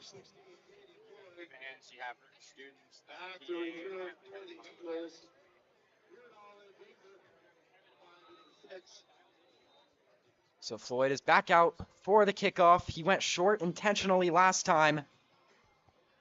This time, he doesn't even challenge them. He'll kick it deep, and it'll be a touchback. Eagles will start their drive from the 20-yard line. 2 minutes and 50 seconds to go. Obviously, they find themselves down by 14 early. Let's see if they try and push this football down the field. Obviously, they had issues on the last 2 drives doing so, really on the last 3, because you had that turnover on downs. But, yeah, they need a score. It's very important that they put together a consistent drive here and at least get some type of points on the board. They do get the ball to start the second half. Horizon started with a 3-and-out with the ball in this game. In the first half, I should say.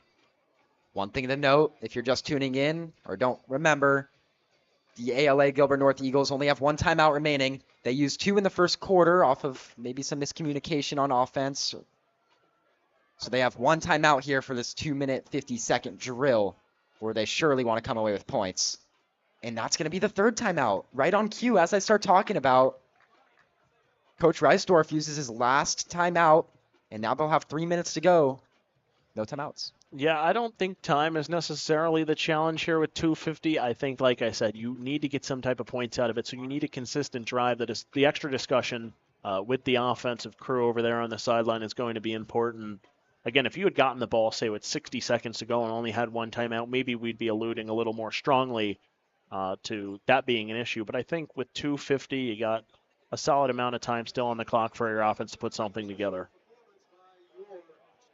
We do get some clock stoppage on first downs, too. That could come into effect, certainly. Not quite like the NFL when it comes down to those final drives in the first half and the 4th quarter. No 2-minute warning as well. One other difference between high school football and the NFL.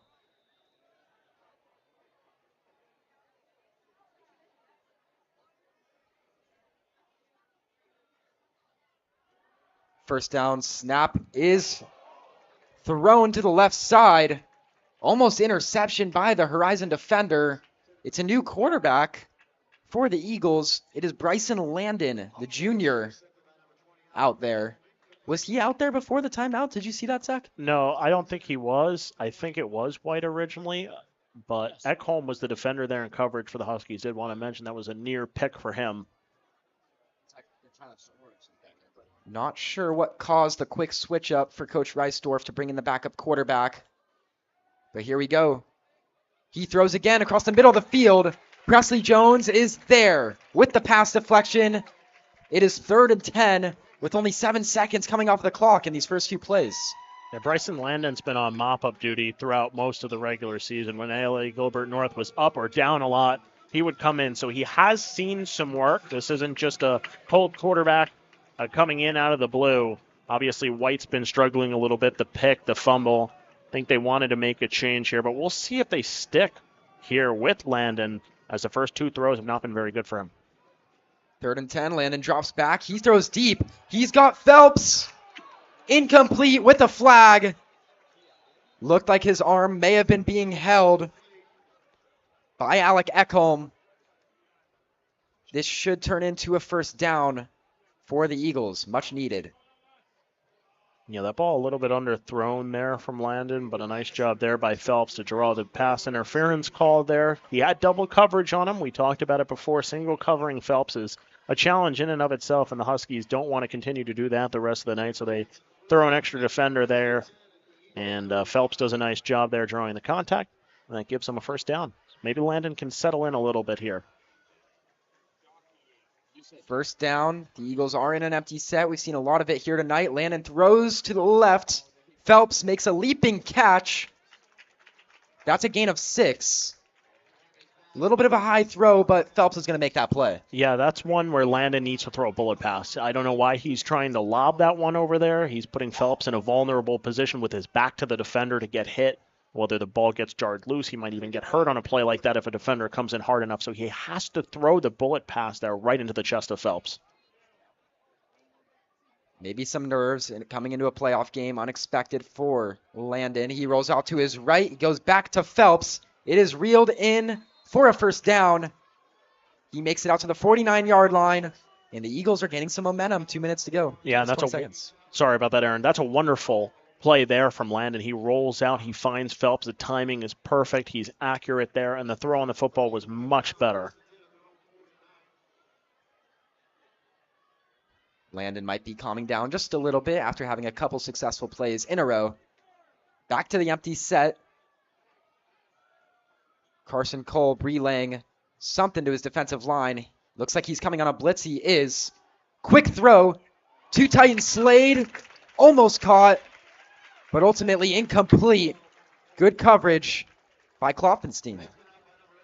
Yeah, and the Huskies' pressure there forced Landon to throw that one maybe a little bit too early. Slade wasn't necessarily ready for it, and the defender there as well. A little bit of a rush throw by Landon. Could have been completed to Slade had he waited just an extra second, but the Husky defense doesn't allow it. This play is going to be a rollout to the left before Landon does throw to the left side. It is caught by McCabe Beardall for a gain of 5. It is 3rd and 4 at midfield. Most likely 4th down territory once they enter Horizon territory, or Horizon side of the field. They're going to go to the empty set for the 3rd straight play. This is a big one for Bryson Landon.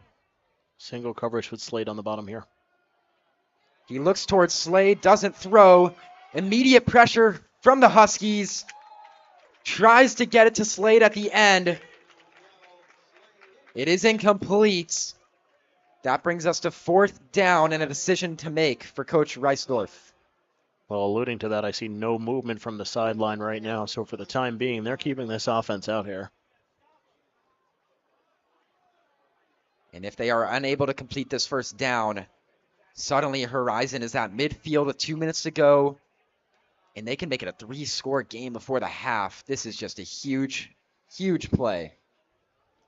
This is one of those where you reach into your playbook and you say, okay, what's our most consistent play? What's our go-to play? And usually that probably involves number 12 or number 1. Almost certainly. They're jumping early. The entire receiving core starting to move. That play might be kind of on the center. It is a false start. That is killer. It is now 4th and 9 instead of 4th and 4. Back 5 yards. The offense does remain on the field for now. Yeah, and if they do go for this, I'm not sure I agree with it. After that penalty, I would try and pin the Huskies deep. I mean, you're basically right where you'd want to be to do that. But it looks like they're going to keep the offense out on the field and go for this 4th and long. I think I agree with you, Zach. They do get the ball to start the second half. But here they go, 4th down. The pressure is there. Landon throws to the left side. It is reeled in for the first down. What an incredible play. That was caught by Boston Morris. It's a tackle. Pass is complete to number 11, Boston Morris. The catch. Wow. I almost have no words. I am in shock. My jaw is dropped. What a catch there from Morris. What a play there from Landon, too. I mean, the pressure was right in his face. He stepped up in the pocket. He made that throw, leveled it just enough over the defender so Morris was able to make a play. Incredible play by Landon and Morris both. He throws deep to Phelps. Incomplete. There were 2 Huskies in coverage. Phelps is looking for the flag. That was a pretty good throw by Landon there, too. You couldn't put it in a better spot. But it was just better defense by Presley Jones. Yeah, no doubt. Totally agree with you on that one, Aaron. Phelps was open there in the end zone, had a little bit of room to make that catch, and Landon put it right there. He just couldn't come down with it.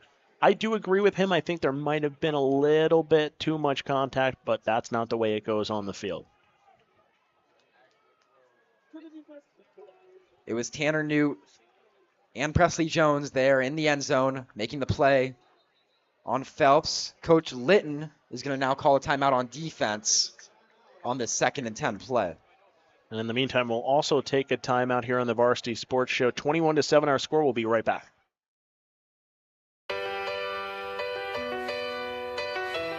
Okay.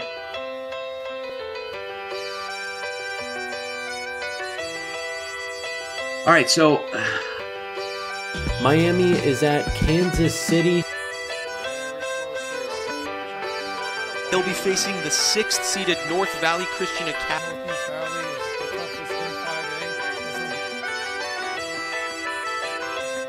number 13. Varsity Sports Show replay. Perfect play design on 2nd down and 7. Bray unloading downfield on the punt. Looking deep, he's looking for Jack Freeberger, and he has him open for the touchdown. Just like that, a 44-yard touchdown to Jack.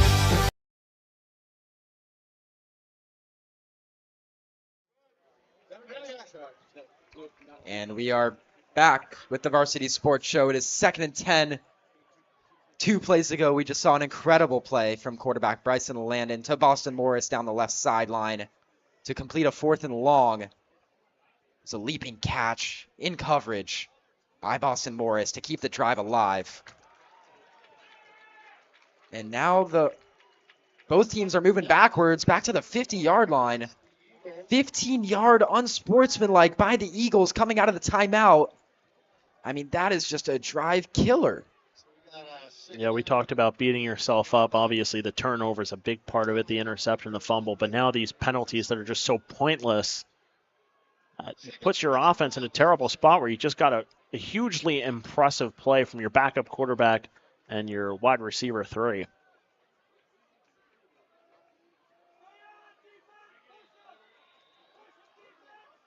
It is now 2nd and 25.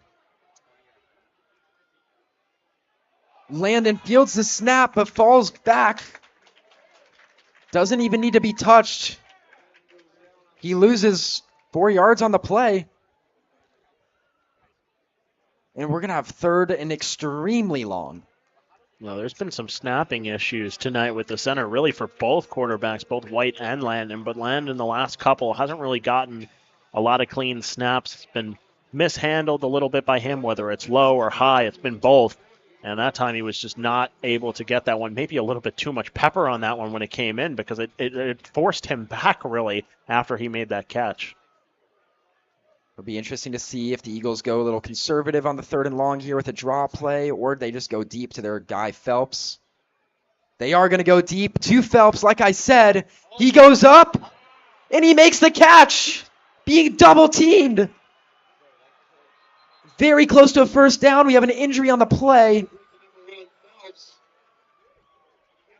It's definitely going to be a first down here, Aaron. They're definitely going to give it to him. Do have an injured Husky here, but looks like he's going to walk it off. They just keep having miracles, though, this Eagles offense. They throw it up to the receivers they trust, and they keep coming down with it. Yeah, it's a great thing for a quarterback, and the saying is this: a quarterback's best friend is a receiver that can catch those contested 50-50 balls. And Phelps, yeah, he can do that. Morris, yeah, he can do that too. The injured Husky is Presley Jones, who we've talked about a lot tonight. First down now. Another low snap. Landon does pick it up. Throws to the flats for no gain. 6 seconds on the clock. They have no timeouts. I'm sorry, 46 seconds. I think they're going to rule this actually incomplete, and that's what stopped the clock. There's some discussion coming here. We have a referee coming to explain it here to Coach Litton, who is not happy with whatever that was. I think he wanted a catch in that clock to continue running. I would assume so. They really didn't gain much on the play. It's probably in the Huskies' best interest to keep that clock running. Instead, we have a stoppage of the clock and a stoppage of play for the time being here. Coach Litton is trying to relay to the press box to change the time on the scoreboard. It is now 49 seconds remaining. Not sure that's the direction Coach Litton wanted this one to go.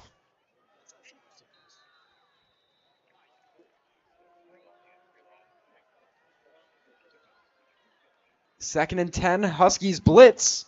They throw it deep to Phelps. He comes down with it. Once again, one ref says good, then another ref is coming in saying no good. I think he dropped it. They ultimately rule incomplete. He definitely had it at first in this one-on-one coverage, but as he hit the ground, it came loose. So the near side ref to that play called a touchdown, and then a ref far away from it came in and said incomplete. This has been a very interesting night of refereeing. First we had the disagreement on the field goal, now the disagreement on the potential touchdown. Huskies will call a timeout coming into this third and long. We're going to take a quick break.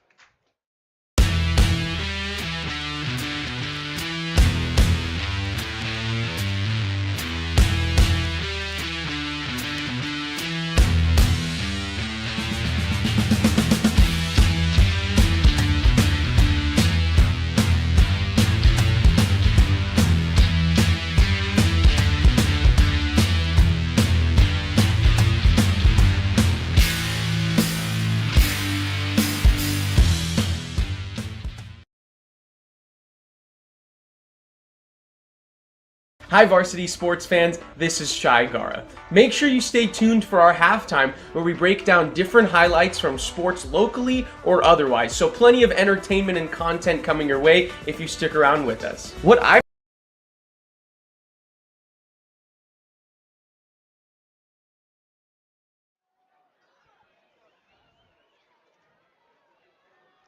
And we're back out of the timeout. It is 3rd and 10. Eagles looking to capitalize off of a couple big plays they've had on this drive. They certainly want to score before the half. They'd love it to be 7. There's 43.6 seconds remaining here in the first half. Both teams have used all of their timeouts. It is Bryson Landon for the Eagles, backup quarterback, started on this drive. He drops back to throw. He does throw to the middle of the field. Incomplete pass.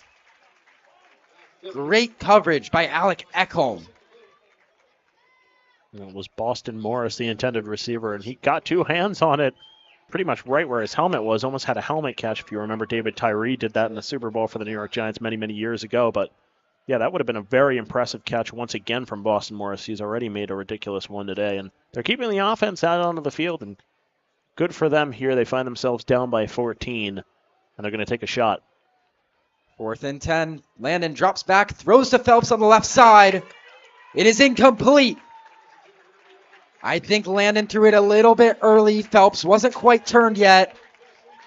Slight miscommunication, and it turns into a turnover on downs. The Huskies will get this ball with 33 seconds to go. Yeah, that's one of those timing routes where Phelps has to be at the top of his break toward the sideline when Landon's going to throw that football.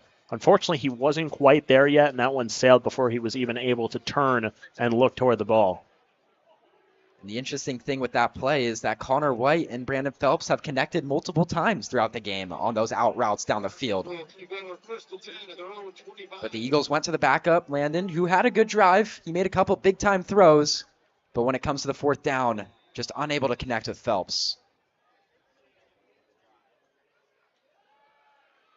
First play of the drive for the Huskies is going to be a handoff to Zamorano. He picks up 2, and I think Coach Litton is going to let this clock run out with no timeouts, and they will do just that. The offense is coming back to the sideline. And as we enter halftime, the Huskies lead 21 to the Eagles 7. It's been an extremely fun first half. The Eagles are getting the ball, so they are very much in this game. We will have some halftime reports with the Varsity Live show, so stay tuned. We'll get back to you at the start of the second half. All right, Varsity and NFL fans, so we are officially past the halfway point of the 2023 NFL season, which means we have a decent enough of a sample size to at least start talking about some NFL MVP candidates.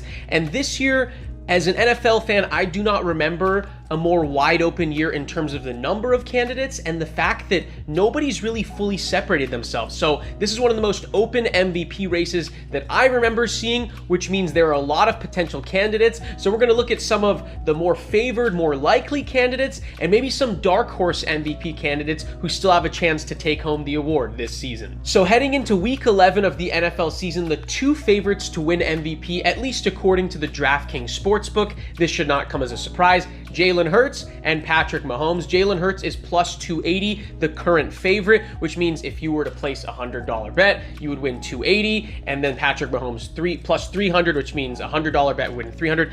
These two faced off in the Super Bowl last year. These were the top 2 MVP candidates last year. These are 2 of the best quarterbacks in the league, so definitely no surprise. But in my opinion, at this point, I don't think either of these 2 should be considered the favorites, or I wouldn't give it to either of them because both of them are playing a little bit below the standards that we expect from them. And oftentimes when it comes to the MVP, unfortunately, you're assessed by your own body of work. And if you're not playing as well as you normally do, these 2 are still playing great football, but compared to their normal superstar statuses, they're not quite at that level. So at this moment, I wouldn't give it to either of these 2. So the next 2 candidates are Lamar Jackson at plus 425 and Tua Tagovailoa at plus 550. Now, both of these guys have had very good seasons. Lamar Jackson's already won an MVP, but I don't think Lamar is going to win at this point because even though he's had a very good season, his counting numbers in terms of passing, touchdowns, and yards, not quite as good as his great MVP season in 2019. And compared to the type of quarterback that usually wins, usually you see QBs with better passing numbers, and also Lamar Jackson hasn't had as many rushing yards as he normally does. So because he hasn't played to his own great standards or his previous standards, at least when he did win the MVP in 2019, I wouldn't give it to Lamar.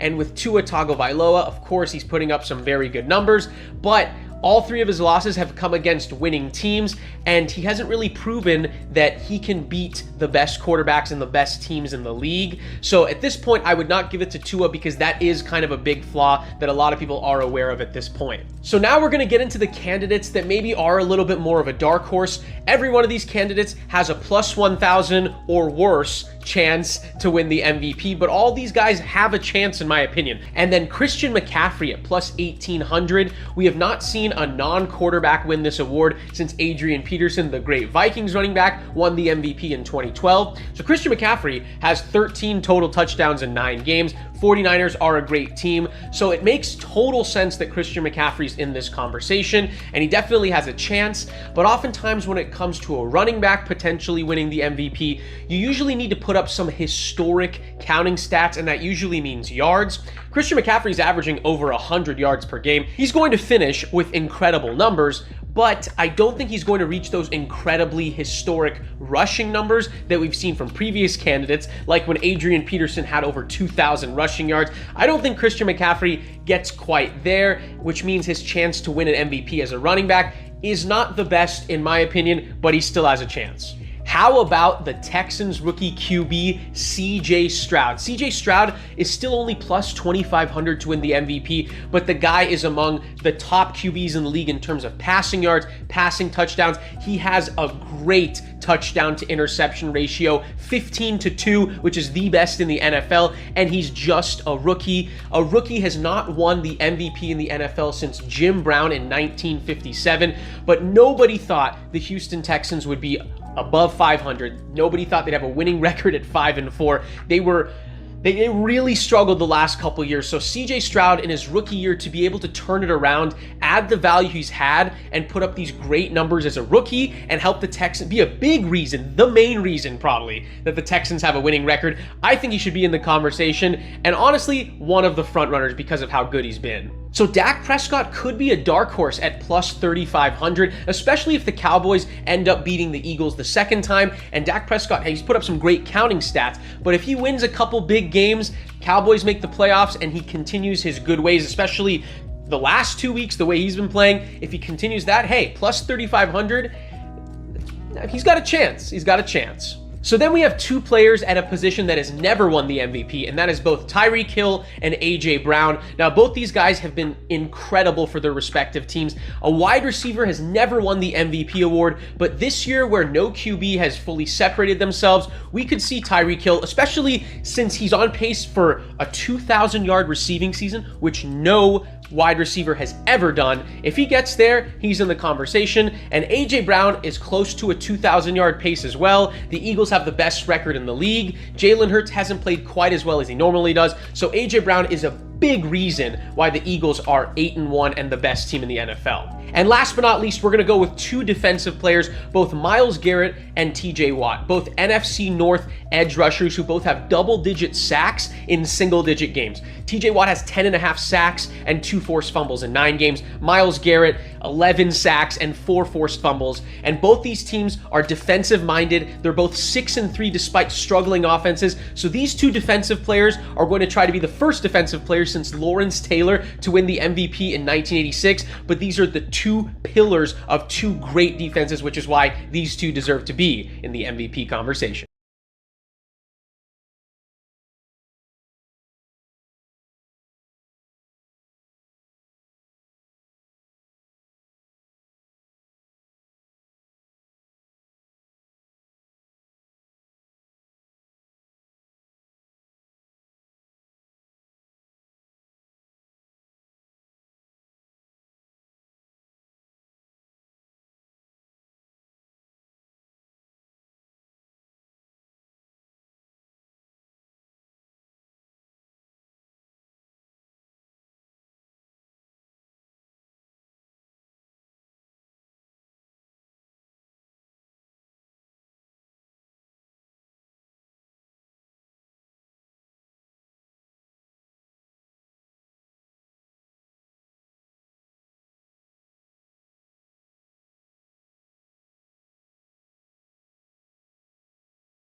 All right, Varsity and NFL fans, so we are officially past the halfway point of the 2023 NFL season, which means we have a decent enough of a sample size to at least start talking about some NFL MVP candidates. And this year, as an NFL fan, I do not remember a more wide open year in terms of the number of candidates and the fact that nobody's really fully separated themselves. So this is one of the most open MVP races that I remember seeing, which means there are a lot of potential candidates. So we're going to look at some of the more favored, more likely candidates, and maybe some dark horse MVP candidates who still have a chance to take home the award this season. So heading into week 11 of the NFL season, the two favorites to win MVP, at least according to the DraftKings Sportsbook, this should not come as a surprise, Jalen Hurts and Patrick Mahomes. Jalen Hurts is plus 280, the current favorite, which means if you were to place a $100 bet, you would win 280, and then Patrick Mahomes plus 300, which means a $100 bet would win 300.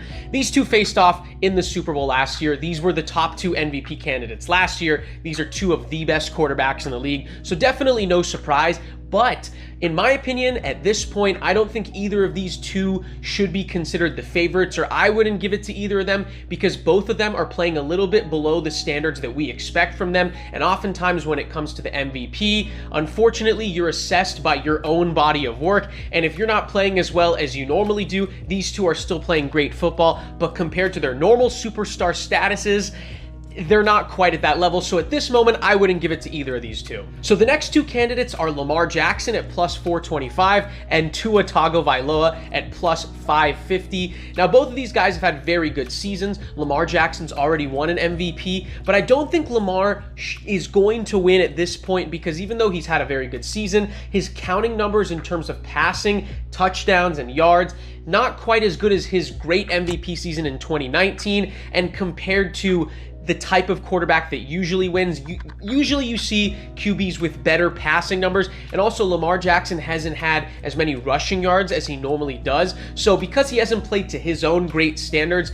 or his previous standards, at least when he did win the MVP in 2019, I wouldn't give it to Lamar. And with Tua Tagovailoa, of course, he's putting up some very good numbers, but all three of his losses have come against winning teams, and he hasn't really proven that he can beat the best quarterbacks and the best teams in the league. So at this point, I would not give it to Tua, because that is kind of a big flaw that a lot of people are aware of at this point. So now we're going to get into the candidates that maybe are a little bit more of a dark horse. Every one of these candidates has a plus 1,000 or worse chance to win the MVP, but all these guys have a chance in my opinion. And then Christian McCaffrey at plus 1,800. We have not seen a non-quarterback win this award since Adrian Peterson, the great Vikings running back, won the MVP in 2012. So Christian McCaffrey has 13 total touchdowns in 9 games. 49ers are a great team, so it makes total sense that Christian McCaffrey's in this conversation, and he definitely has a chance. But oftentimes when it comes to a running back potentially winning the MVP,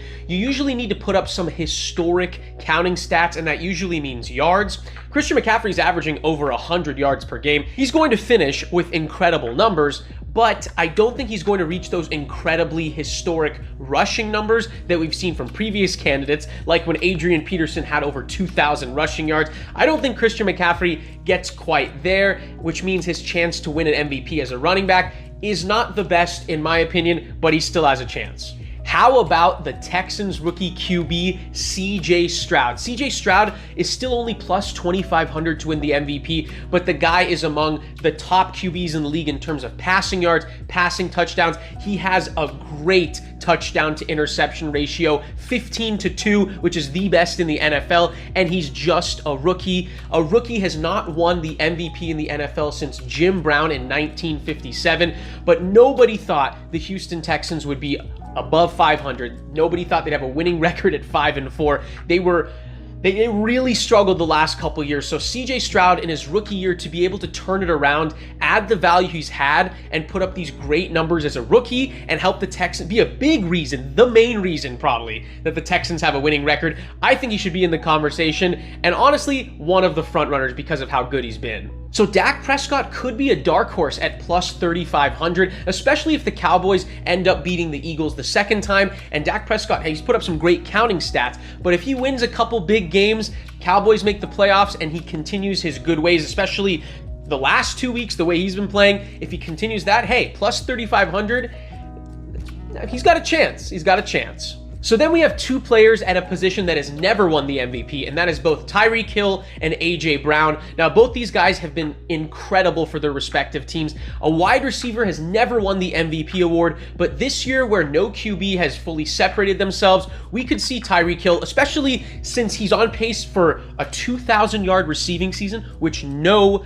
wide receiver has ever done. If he gets there, he's in the conversation. And A.J. Brown is close to a 2,000-yard pace as well. The Eagles have the best record in the league. Jalen Hurts hasn't played quite as well as he normally does. So A.J. Brown is a big reason why the Eagles are 8-1 and the best team in the NFL. And last but not least, we're going to go with two defensive players, both Myles Garrett and TJ Watt, both NFC North edge rushers who both have double-digit sacks in single-digit games. TJ Watt has 10.5 sacks and 2 forced fumbles in 9 games. Myles Garrett, 11 sacks and 4 forced fumbles. And both these teams are defensive-minded. They're both 6-3 despite struggling offenses. So these two defensive players are going to try to be the first defensive players since Lawrence Taylor to win the MVP in 1986. But these are the two pillars of two great defenses, which is why these two deserve to be in the MVP conversation.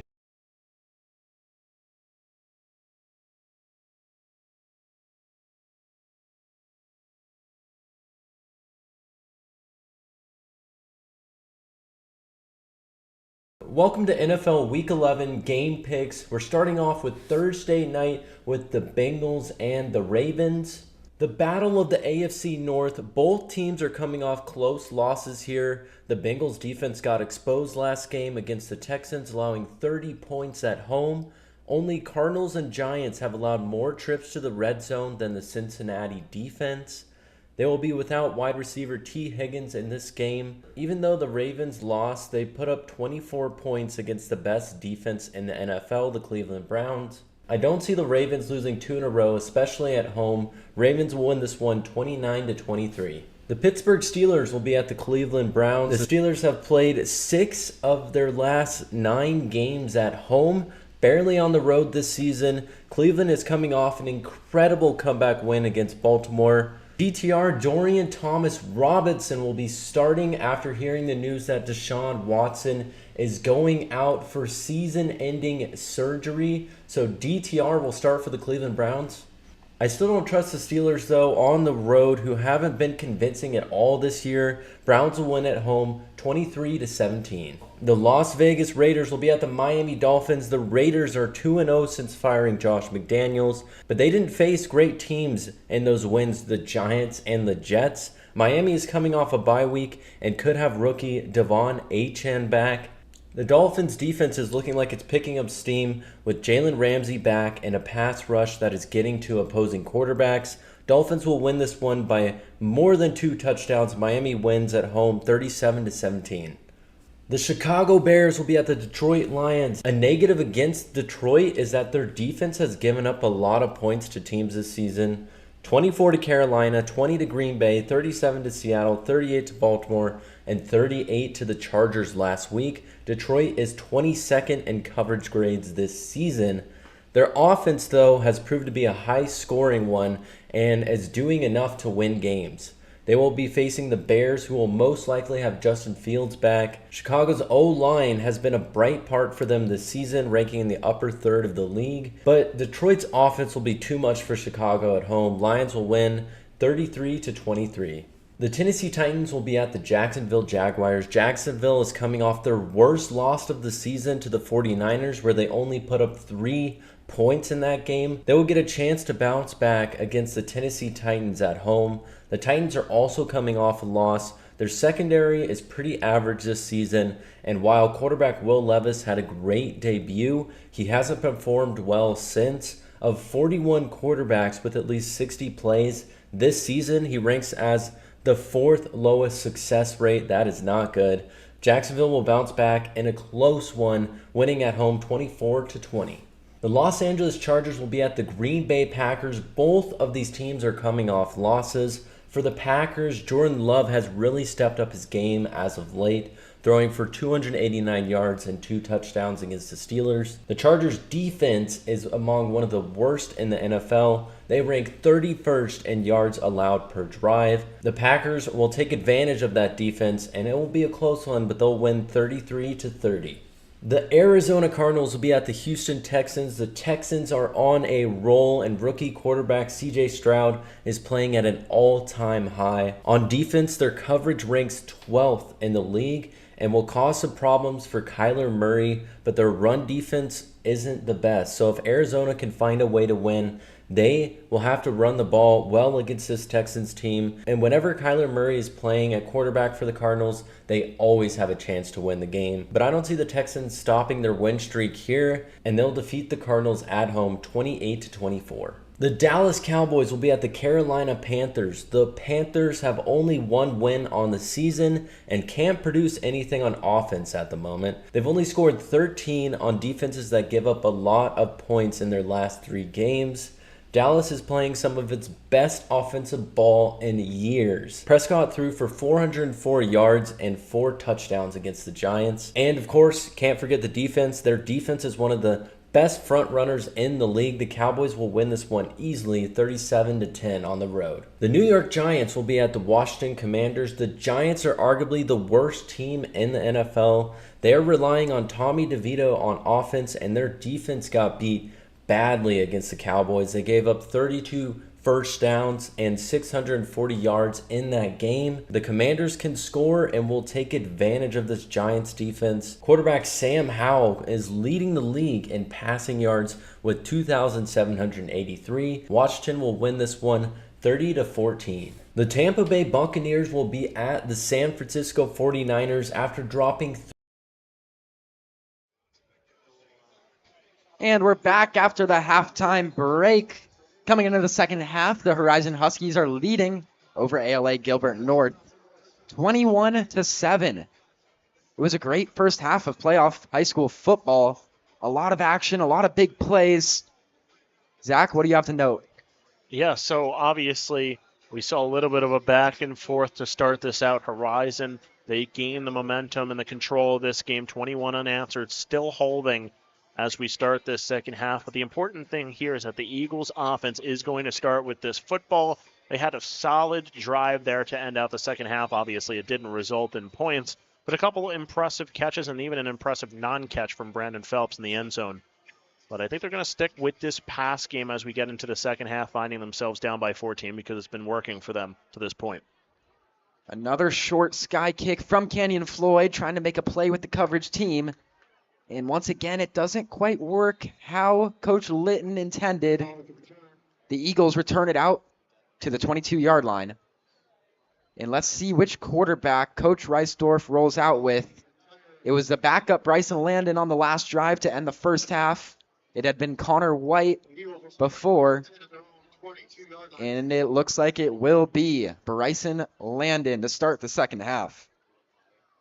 Yeah, and I know you and I chatted while we were at the halftime break. You asked me who I thought was going to be the quarterback as we open up the second half. I said Landon, and Landon's out there. I thought he made a couple of impressive throws, and his receivers did him huge favors, making some impressive catches. A low snap, which was pretty consistent in the first half, no matter which quarterback was out there for the Eagles. It's going to be a handoff to Renner for a gain of 5 to bring up a 2nd and 5. There was some contact at the top of your screen with Phelps and Jones there. I thought it was a little bit after the play. Jones was pushed down by Phelps, but no call. Keep an eye on that match up the top of your screen. Hard count. No one jumps. They're going to hand it back to Renner. And a group of Huskies are there in the backfield to bring him down for a loss of 1. We talked about how the pass game had been working for this Eagles team for the most part. 2 straight runs to open up this drive. They're almost certainly going to go to the pass here.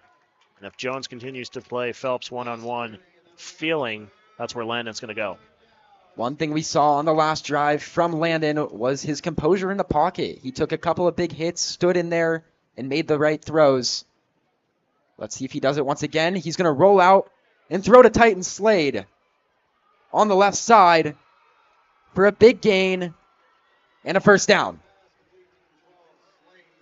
Yeah, that was a great job there. Phelps is running a deep route. It cleared out the defense right there, and Slade came across toward that side. had nothing but green pastures all around him, and he was able to gain that first down. So a nice play design there from the Eagles as they open up this drive with a first down.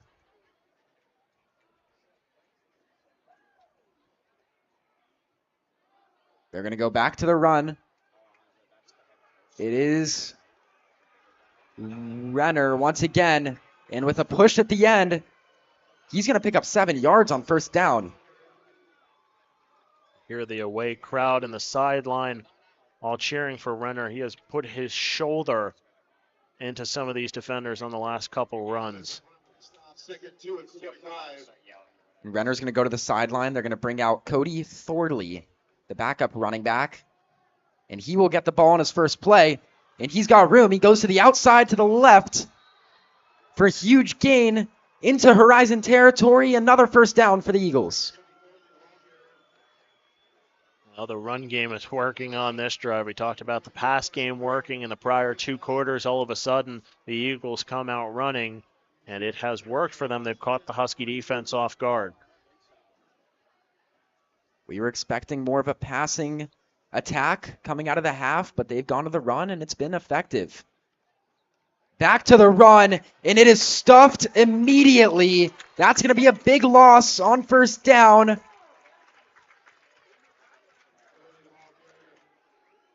Jack Metzler was there in the backfield. He has 10 tackles for losses on the season. That was his 11th. Big play to back up the Eagles and to stop that momentum. I'm not sure if that was an option play by design, but Landon definitely did not read that very well. Had a defender right in his face and basically gave his back the ball in no man's land. He was going to get tackled immediately. Landon goes deep to Titan Slade. He was covered by Gates Allen. The refs throw the flag late after the incomplete pass.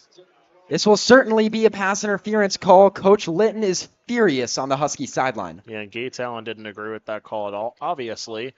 But I didn't really feel like there was a lot of contact, I should say, there. It was really solid coverage there from Allen. He closed out nicely there on Slade.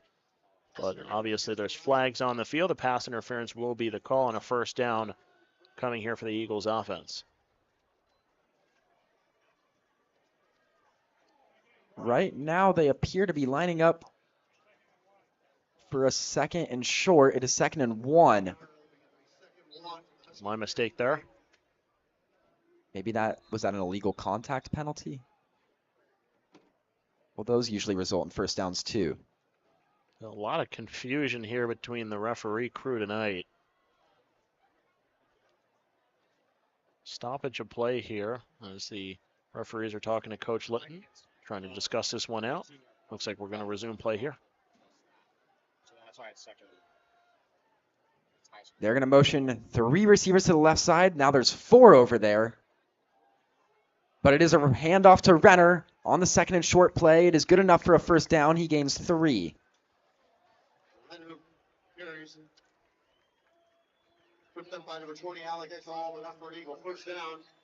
We've kind of seen a lot of this here tonight from the Eagles. Despite only having 7 points on the scoreboard, they have been able to effectively move the ball consistently, picking up short yardage plays one by one. There's just been a 4th down conversion didn't work out. Another turnover, so they only have 7 points. But this is nothing new to see from the Eagles offense. Landon goes to Phelps on the right side. He gets a foot in bounds. First down for the Eagles. They're in the red zone. Yeah, and you go back to your best receiver there in Brandon Phelps. He loves working that sideline as we've seen tonight. Makes a nice catch. A great throw there from Landon over the defender and right in the breadbasket of Phelps. But I wanted to go back to a little bit of what you were saying before when you were talking about just how this team has played tonight. I think they played really, really well on the offensive side of things between the run and the pass. I do agree. They have 4 receivers out to the left. Phelps stands alone. It's a handoff to Renner. They keep feeding him.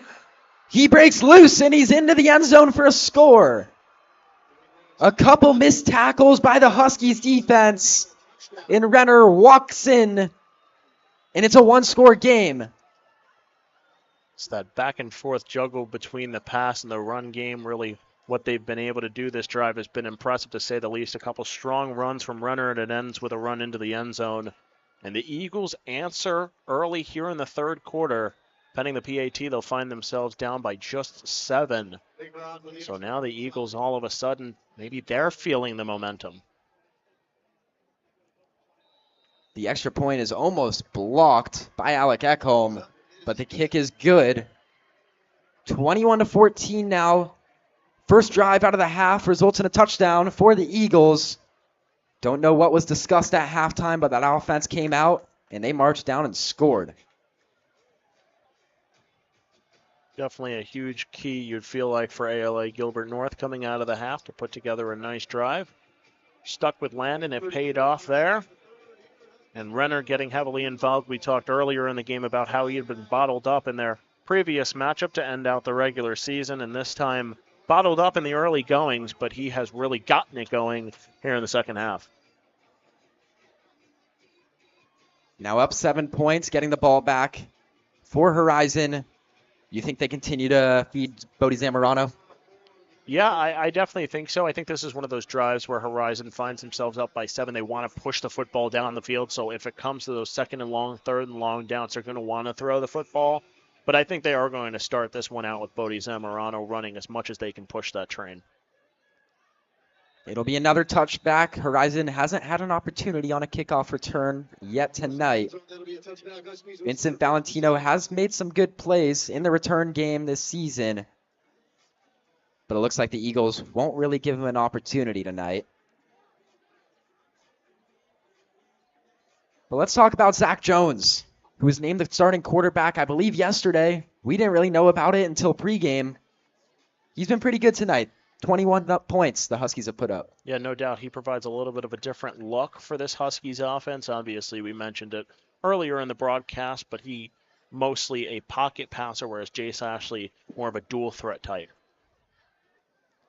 They are going to give it to Zamorano on first down, as we predicted. ala-gilbert North appears to be all over that one. Zamorano only picks up 3. The one thing we haven't really seen from Zamorano that I feel like we've seen almost every other game is those big runs, right? If you remember, it was Anthony Segura who broke off the big run. Zamorano, for the most part, just hasn't found a lot of running lanes. Jones drops back to throw. He has Wagner on the right side.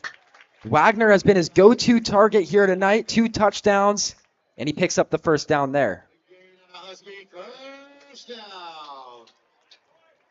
Simple pitch and catch there, really, from Jones to Wagner.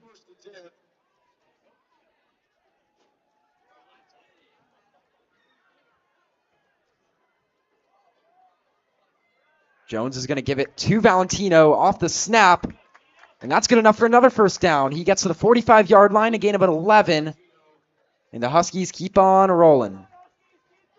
Valentino, one of the great yard after the catch guys. You see it there, the speed after he makes that catch, turns right to Jones and able to get 11 yards. They're going to go back to Zamorano here. He gains 4. Coach Litton seems to be sticking to that mix of both run and pass as they continue to march down the field. I think as much as the run game will allow them, they'll continue to go to that. Play action. Wagner unable to come down with it. He had it in his hands, but there was contact, and it is incomplete. I think that was maybe an RPO type of play. Yeah, and Wagner should have come down with that. He took his eye off the ball way too early there. He was already turning to see where the defender was, and he certainly could have come down with it, but his head was turning before the ball ever hit his hands. Third down now. Jones drops back. He looks for Markovich. The catch is complete. Is he there for the first down? He appears to be just short. And now it is 4th down, and Coach Litton sends out the power back, Anthony Segura, as well as Carson Kolb, the fullback. Definitely showing signs of a run play here. Yeah, heavy personnel coming in here, and Anthony Segura has been known to pick up these tough 1-yard gains. They give it to Segura, and he gets just enough for the first down, and the Husky crowd erupts.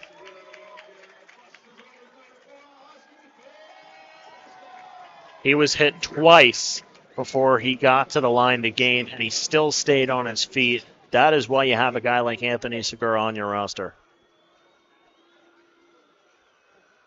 Jones throws for Caden Cox. It is incomplete. I think a little bit of a mistiming play there.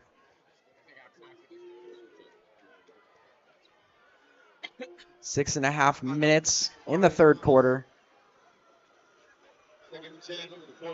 Coach Litton sticks with the heavier set with Carson Kolb remaining in the game, as well as Anthony Segura. Bodie Zamorano is on the sideline. Play action. They throw to Carson Kolb. It's a completed pass for a gain of 9, just short of the first down. Got to be honest with you, with the amount of effort we see from Carson Kolb on the offensive side of the football, I'm kind of surprised we don't see him more often. He has such a huge impact on defense. I wonder if Coach Litton is just trying to preserve some energy, because you are right, he does tend to make some big plays on offense. The second and short play is a handoff to Segura. Third and short, I apologize, and he is stuffed. And we're going to have a fourth down coming.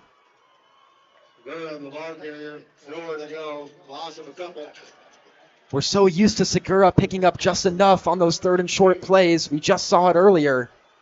This time, the Eagles defense was ready. And he is stuffed, and there is 4th and 2 now. Big play coming. Jones takes the snap. Fakes to Segura. He throws. It is intercepted by the Eagles. He could go all the way, open field in front of him, to the 20, to the 10, into the end zone. Touchdown, Eagles. Well, Boston Morris. Yeah, that was Boston Morris, and he had a great catch on offense before. Big play there, and there's this big play defensively. And pending the PAT, we have a tie game here from Horizon High School. What a play from Boston Morris, and Zach Jones just not able to close out. He was the last man back there and just didn't have the speed to quite catch Boston Morris. The Horizon crowd is stunned. What a shocking turn of events. The Huskies appear to have all the momentum marching down the field. I think on that fourth down, Jones didn't really have an open receiver he was looking for. He was pressured, and it was fourth down. He had to make a throw.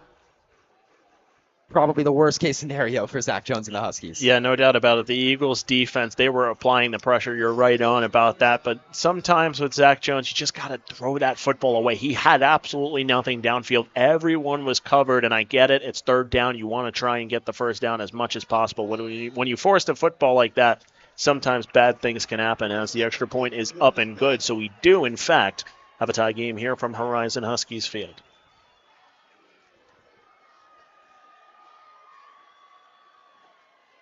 This has been an extremely exciting third quarter. Eagles lead in the quarter 14-0. They marched down on the first drive of the half, got in the end zone. It was Talon Renner on the rush for the score. And then they get the fourth down stop, and it turns into a pick six to tie the game with 5.5 minutes to go in the third. And the Huskies offense is going to come back out for revenge following the kickoff. And I think we're going to see more of the run game here from Bodie Zamorano. That's just an error that you cannot make if you're Zach Jones, putting yourself in a tough position there and now putting your team in a tough position as we have a tie game. I think we're going to see a little bit more of Zamorano, and Segura was working for the most part there. I know Zach Jones had really had a nice night up until that point, but I do think Coach Litton and this offense are going to lean on the run.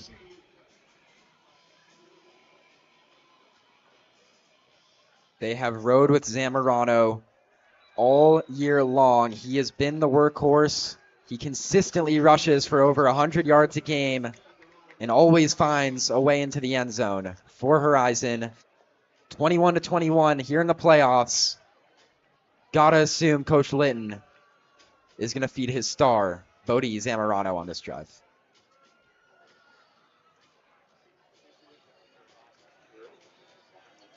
He wasn't out on the field for the last couple of plays for the Huskies on their last drive. They were rolling with Segura, who has been effective tonight. But it is once again Zamorano lines up behind Zach Jones in the single back. He gets the ball and he has a hole up the middle. He gets across the 30-yard line. First down, Huskies.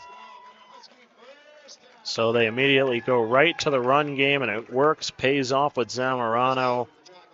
First down gain on that one. Did want to mention ala-gilbert North last week. They forced 4 interceptions in their game against Marano. It's a draw play for Zamorano. This time he doesn't have the same quite big of a hole that the offense provided for him on the last play. It's a gain of 2, 2nd and 8. Second name for the 34. To really see where the Huskies want their offensive identity to lie here on these 2nd and long, 3rd and long plays. Jones in the shotgun, drops back to pass. He has time in the pocket. He's staying patient. He looks to run. He does pick up a few yards. He's out across the 40. Makes it a 3rd and 1. That time Jones doesn't force anything. Steps up in the pocket and has a nice gain. Yeah, absolutely. He took exactly what the defense gave him, just tuck it and ran, and he made a nice play out of it. Now it's 3rd and 1, 3rd and very, very manageable for this Huskies offense, especially in the run game, and let's see if they go right back to it. Anthony Segura is the back on this play, and he will get the ball. Doesn't get much.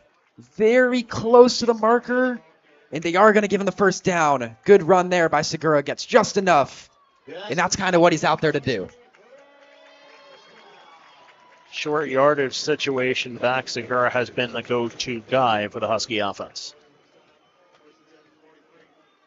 They're going to run a tight set. Once again, Segura in the backfield. A misdirection. He gets it. He's got a hole. He goes up the middle.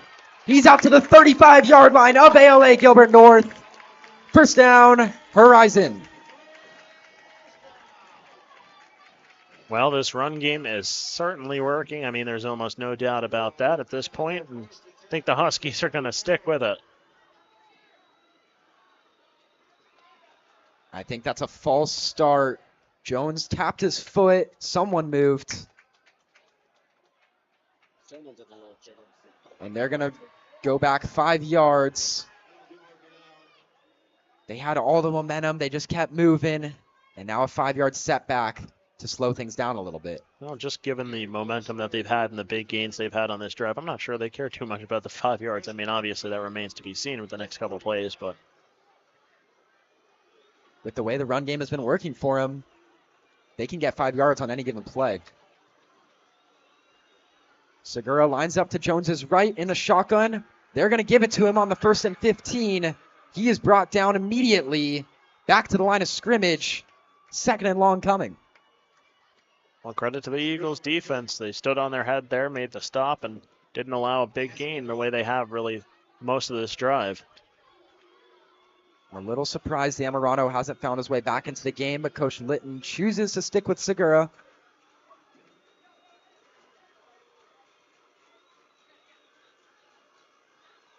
Jones takes the snap, drops back, looks across the middle, unable to complete the pass to Adam Wagner. That's been his main target all night long. Wagner had something to say to Jones after that play. Might have been a little bit of a miscommunication on the route. Yeah, absolutely. It looked like a miscommunication there between Jones and Wagner. And now they're going to go to empty set here on 3rd down. 3 receivers at the top of your screen, 1 at the bottom. And off coverage at the top, too. 3rd down, Jones drops back, looks to the middle of the field, goes right through the hands of Wagner. He was open. He might have been just short of the 1st down had he caught it, but it would have certainly been 4th and manageable. And the offense is going to come off the field, and I think they're going to punt it here. Yeah, Kenyon Floyd comes out. He is, in fact, going to punt this one away, obviously barring any type of fake or anything like that. But a nice job and a nice effort really there from the Eagles defense. They were allowing the run game to work for the Huskies, and they got that big stop. Floyd punts it, might have a little too much power. It's a perfect bounce for the Huskies. They're going to set it at the 5-yard line. And that really sets that Eagles offense back. Great punt by Canyon Floyd. Yeah, and honestly, it's much needed given the momentum from the Eagles offense. You know, it might be tough for them to go 96 yards, but they've shown that they've been able to keep those consistent drives in the second half. And really, I think the pressure is more on the Huskies defense than anyone else. If the Huskies can force a 3-and-out, they can almost guarantee good field position for the offense. But that is a challenge. 3-and-outs don't just happen all the time. They are going to have to step it up and make a couple big plays to give their offense some good field position. It remains Bryson Landon as the quarterback for the Eagles. No surprise there after his last touchdown drive. Another low snap. It just continues. The handoff. A group of Huskies are all over him. Forward progress is going to roll him down at the 1. That was very close to a safety. Yeah, a little bit of a rough snap there. The delayed handoff allowed the defense to get up to the line, and they just escaped the end zone here. So a nice first down stop there by the Husky defense, pinning them even deeper in their own zone. That was a much needed first down stop for the Huskies. Bring them back a few yards. Give the quarterback that much less room in the pocket because he does have to worry now about being in the end zone and taking a safety. I think it's Phelps. Sorry, Aaron. I think it's Phelps one-on-one at the top here. The Husky fans are rumbling the stands in front of us, and we're going to get a timeout coming here from the Huskies. Take a mini break here as well on the Varsity Sports Show. 21-all, 2:34 to go here in the third quarter. Hey guys, Vince here to talk about Angel Dentistry. It's where my wife and I have gone for over 10 years, and we trust them with our routine and extensive dental care because they care. Dr. Amber Angel is an Arizona native, born in the town of Miami, and has been practicing in the Valley over 20 years. For general to comprehensive dental services, call 602-788-2008. Located off of Cave Creek Road just north of the 101 in North Phoenix. Angel Dentistry, proud supporters of our young people and proud partners of the Varsity Sports Show.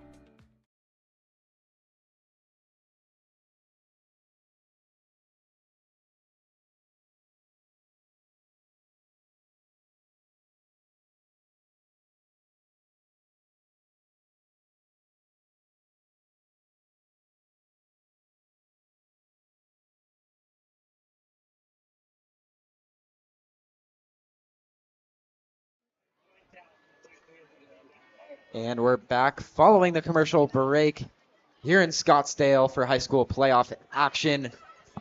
Great game tonight between the Huskies and the Eagles. It is 21-21. 2nd and 14. The Eagles are pinned deep in their own territory. The Huskies defense looking to shift the momentum with a stop here. And the Huskies crowd is getting lively. Here's the snap. Pressure.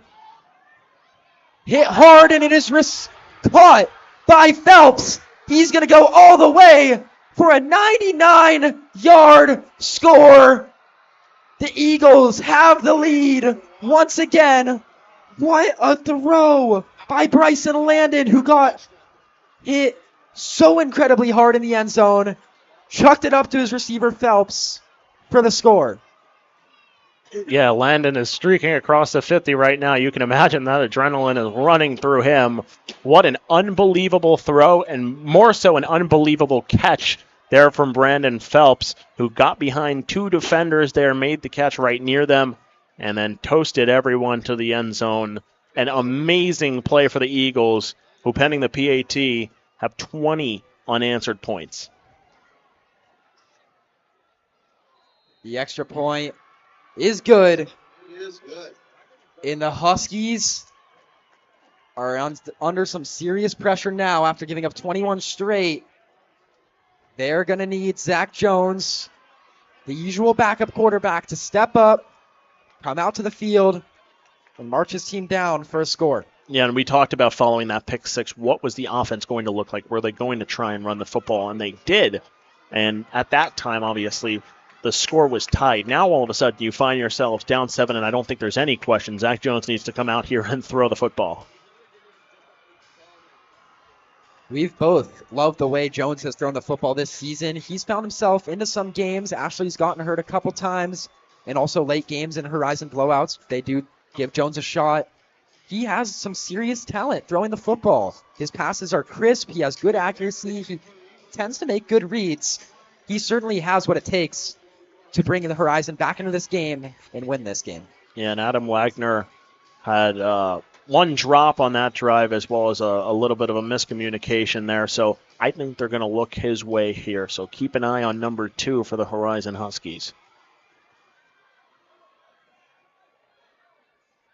Again, Valentino won't have the opportunity to return this kick. Horizon will start at the 20. One name we haven't mentioned yet tonight is Jordan Partridge. He has 21 catches on the year, 6 receiving touchdowns. I don't think he's been targeted yet tonight. Maybe that's more of a relationship he has with Jace Ashley and not so much Zach Jones. Yeah, and he had 4 catches last week for 37 yards and 2 touchdowns in the blowout win over Canyon View. He is one of the 3 receivers out there right now. 4 receivers. Horizon rolls out. No tight end. It is Bodie in the backfield, not Anthony Segura. As we get a flag for a false start. And it is going to be 1st and 15 now for Horizon. When you're trying to establish a run game with Zamorano, which they may or may not have been trying to, down 7. That one hurts. No, it hurts either way. And you had Partridge on the motion, too, on that last play. Jones rolls out to his right. He throws. It is dropped off the hands of Partridge, who we were just talking about. First target on the night. A few dropped passes tonight from the Huskies. Yeah, and they've really all been poorly timed, obviously, on that last drive where the Huskies would have loved to have gotten something going following that pick 6. And Wagner had a drop and a miscommunication, and now a drop on this drive from Partridge. Jones looks to throw once again. He's going down the sideline to Caden Cox.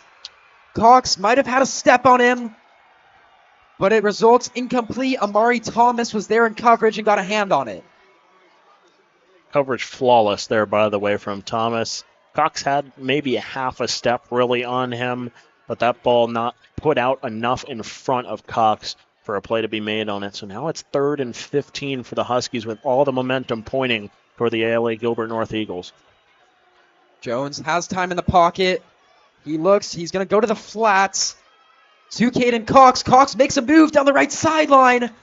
Gets a lot closer to the first down than we were anticipating.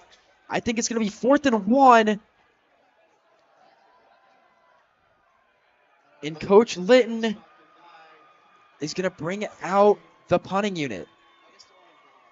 Yeah, this is, with 2 minutes to go here in the 3rd quarter, this is one of those chances you don't want to take. I know it's very close. It's 1-2 yards, but if the Eagles get the stop, given the momentum they've had, this is going to be a real killer here for the Huskies. So they're not going to take chances. They're going to send their great punter and place kicker, Kenyon Floyd, out there to do his work.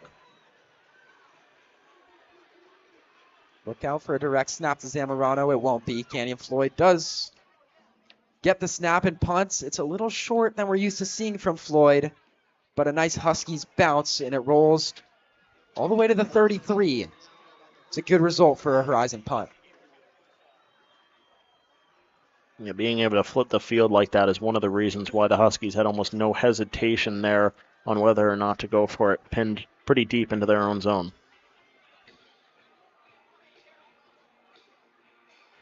So out comes Bryson Landon once again, who's really been the Eagles' hero tonight. Entered the ball game late in the 2nd quarter, really. He's brought them a couple different touchdown drives, 1 defensive score for the Eagles. And he's just stepped up big time, constantly feeding the ball to star receiver Brandon Phelps. Watch 1 versus 83 at the top of the screen. It's been the matchup we focused on all night. Got to continue to keep your eye out on Brandon Phelps and Presley Jones. They are going to hand off to Talon Renner. He's had a lot of plays tonight. He picks up 2 on first down.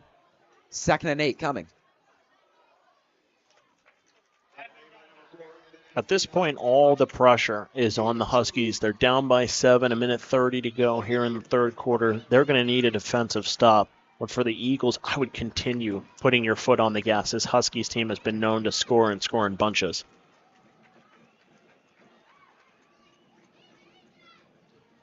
Eagles will motion. Landon throws to the left side. Tries to get it to Phelps. It is good coverage by Presley Jones. Incomplete pass, 3rd and long.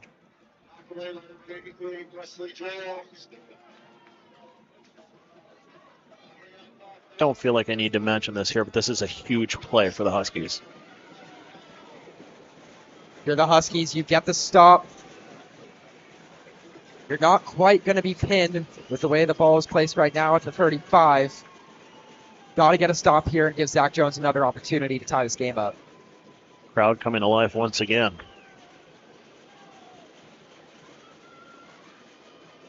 Landon takes a snap. There are flags on both sides of the field. He launches it out of bounds. Phelps really didn't have a play on the ball. 2 different flags. Let's see what the call is. They came out immediately. Sometimes implies offsides on either side or an illegal formation. Illegal shift, it appears to be. It is declined. No surprise there because it's going to bring out 4th down. As of right now, the Eagles are leaving their offense on the field on a 4th and 8 in their own territory. And now they'll bring out the punting unit. Yeah, my eyes were getting wider by the second there. I was extremely confused with that one, but yes, now they're going to make the right decision. Boot this one away. This could be Valentino's first opportunity to make a play in the return game. We've seen it all year long. It's been all touchbacks, and I don't think he's had a punt chance tonight. So this will be the first one. Let's see if he makes a play.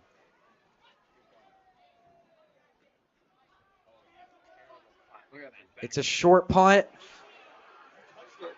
Did Valentino touch it? I think now he did. Ekholm did. And it's recovered. No, still loose. Rolling around. It is picked up by Horizon, but they're all the way back at the 4-yard line. Valentino's claiming he never touched the football. The Eagles clearly thought he did. Ekholm certainly got a hand on it. Horizon is pinned, nevertheless. Yeah, Valentino definitely touched that football. I know he wants to say that he didn't, but it changed direction. Started bouncing the other way. There's no way it would do that had he not touched it. So he made some type of contact with it, and the Eagles, nice job recognizing that, and they almost got a massive play out of this. That would have put them in prime scoring position, and now it backs the Huskies up. So a mental error there by Vincent Valentino. That's one that you just have to let go.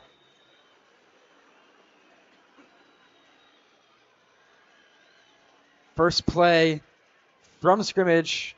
They're going to hand off to Zamorano and a late flag. Could be a hold. And a very late flag again, thrown by Coach Litton. I wonder if there were some words there which could lead to an unsportsmanlike.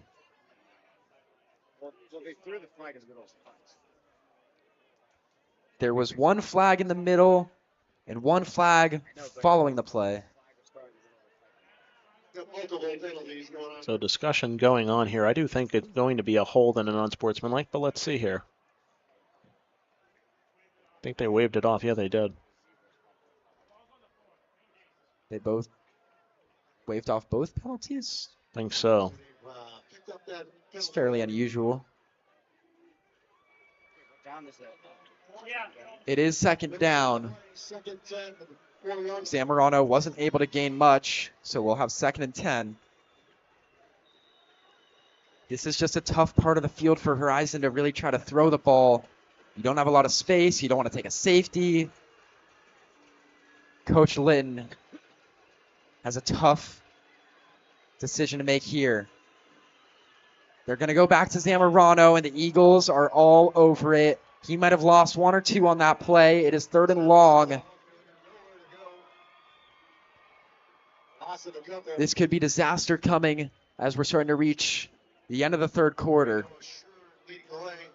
The Eagles were playing 9 defenders up there, and only 2 back in coverage.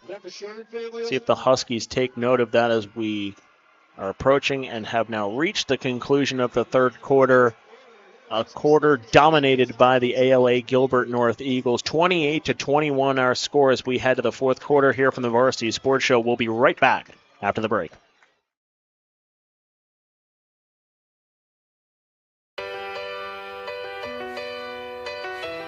Okay.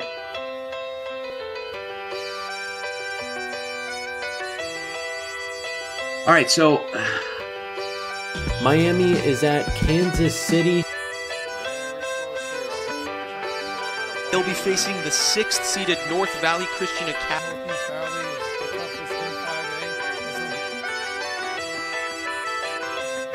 Number 30. The Varsity Sports Show replay. Perfect play design on second down and 7. Bray unloading midfield. Looking deep. He's looking for Jack Freeberger, and he has him open for the touchdown. Just like that, a 44-yard touchdown to Jack.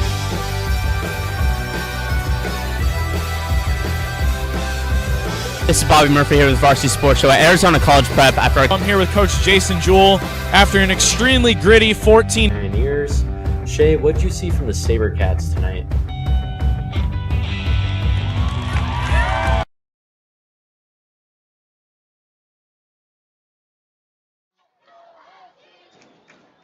And we are back with the Varsity Sports Show. Horizon taking on ala-gilbert North.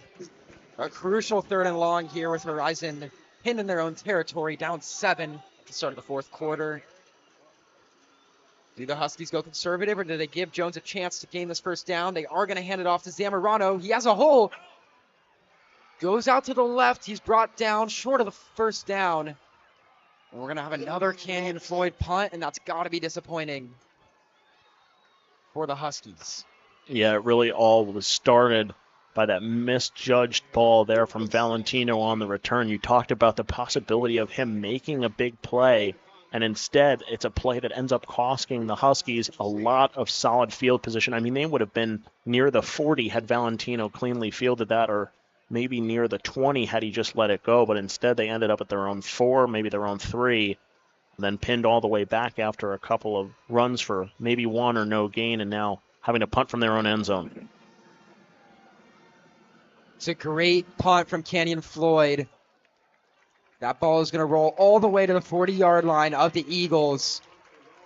The returner was initially set up at the opposing 40-yard line. Floyd boomed it over his head, and that could end up being a huge play if the Horizon Huskies can come back and win this game. 11:05 to play in this game. Every defensive opportunity here for the Huskies counts. I'd love to see this defense make a play, a sack tonight, an interception, something. This defense has got to come up with it. We have an injured Husky down. And with that, we're going to head to break here. 28-21 our score, 11:05 to play here in the fourth quarter. We'll be right back here from the Varsity Sports Show. Hi Varsity sports fans, this is Shai Gara. Make sure you stay tuned for our halftime where we break down different highlights from sports locally or otherwise, so plenty of entertainment and content coming your way if you stick around with us. What I personally think is cool about our halftime show is we cover different sports, maybe some you might not expect, and a variety of different content, of course, high school football, and maybe some professional stuff such as NFL highlights from the previous week.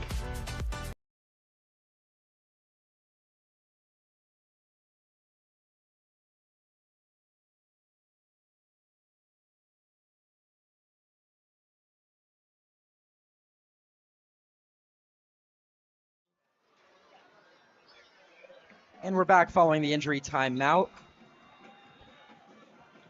The Eagles have the opportunity to go up 2 scores, starting at their own 40-yard line, and potentially send themselves to the next round of the Division 5A playoffs. First play is going to be a handoff to Renner. He's got running room. He's across midfield, first down Eagles, and they have all of the momentum.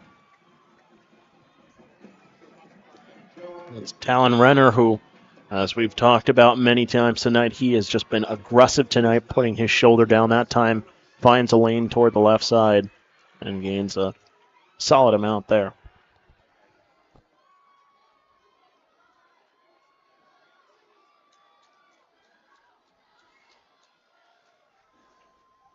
Another low snap and a flag. This play is not going to count. No, I don't think there was a flag. I think Landon's knee hit the ground on that snap, and that's exactly what they're going to say. So he's going to sack himself there.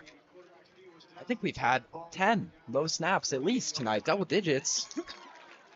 It just remained consistent. Even when it was Connor White to start the game, for most of the first half, we saw several low snaps. And that one is costly. It turns into a loss of 5-6 yards before first down. Turns into second down, second and long. That could be big if Horizon wants to force a punt here. Landon's going to roll out to his right. He's got pressure from the left side. He throws to Slade. It is caught at midfield for a gain of 2. Third and long coming. And this is the Huskies' chance to force a stop and give their offense another opportunity to score. Huskies defense aided there by that sack on himself, if you will, from Landon. And this becomes a huge play with under 10 minutes. The Huskies need the ball back, and they need a consistent offensive drive. Haven't been able to put up points since halftime. ALA is going to call a timeout on this crucial third and long to discuss what their best play is. All night long, it's been throw it to Brandon Phelps on these third and longs, and it's been relatively successful. Yeah, if it's not number 1, it's number 12, Titan Slade, who has also had a big impact on this game. I think that's exactly what you do here. I think the third down play, as long as the snap is clean to Landon, he's going to look at number 1 or number 12, especially if they're in single coverage. Do you think it's in the Huskies' best interest to send pressure, or maybe have a couple guys back to help double those big-time receivers? It's tough because they really haven't gotten to the quarterback today. And Horizon forced 7 sacks in the regular season game against ala-gilbert North. So that's something that this defense really has to get back to. I think they send pressure on this one. I think that is the smartest thing you can do, especially with it being a third and long. We will see shortly how the Huskies defense plays this. Phelps is at the bottom of your screen. I believe Slade is at the top. 3rd and 13. Landon drops back. He throws over the seam. It's intercepted! He could go all the way. Landon is the last guy back. He's not going to bring him down. Pick 6, Alec Ekholm. And we could have a tie game with the extra point coming from Canyon Floyd. Oh my word. Wow. So the Huskies defense, they do bring pressure. They bring the blitz off the right side. And I don't think that read could have been any better from Alec Ekholm. Unbelievable play. And the Huskies give the Eagles a taste of their own medicine. If you remember, Boston Morris had a pick 6 of his own. And now Alec Ekholm has one. Huskies are missing an offensive lineman on the extra point. Haven't seen that all night from them. The 56 trucks back out there.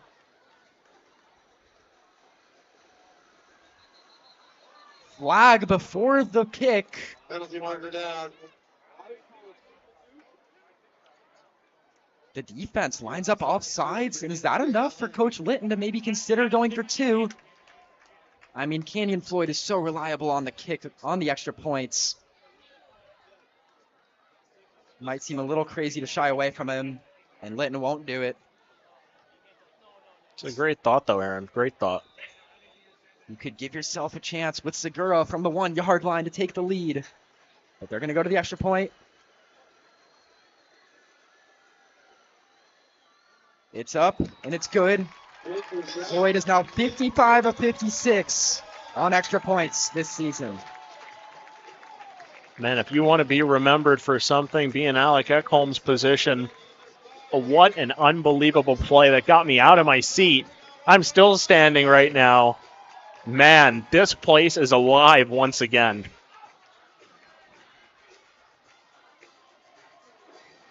I mean, Ekholm really just made that play. And you know what's funny, Aaron, is I actually alluded to it just earlier that this defense needed to make a play. They needed to come up with a sack, an interception, whatever it may be. There couldn't have been a better play for this defense than what just happened.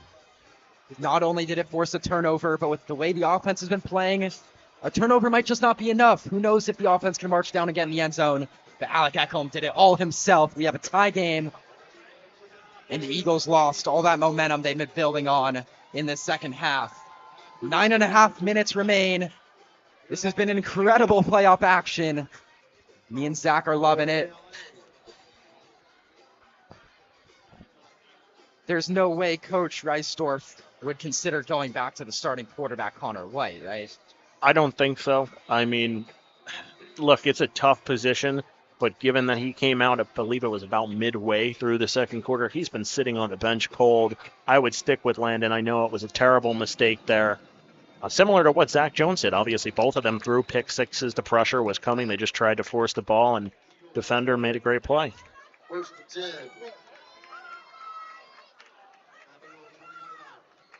Alec Ekholm is back out there on defense. No surprise, one of the starting safeties.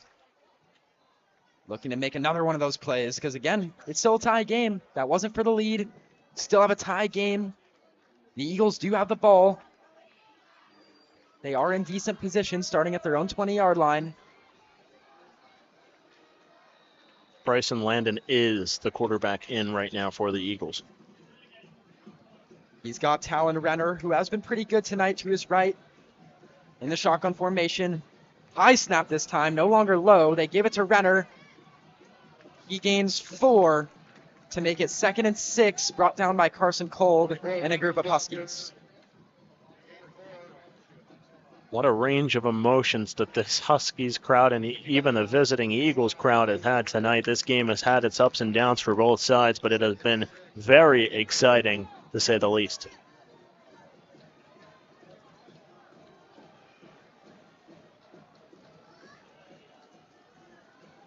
Landon takes the snap. He goes deep to Phelps. He's double teamed and a flag comes out way after the play. I mean, the ref saw incomplete pass.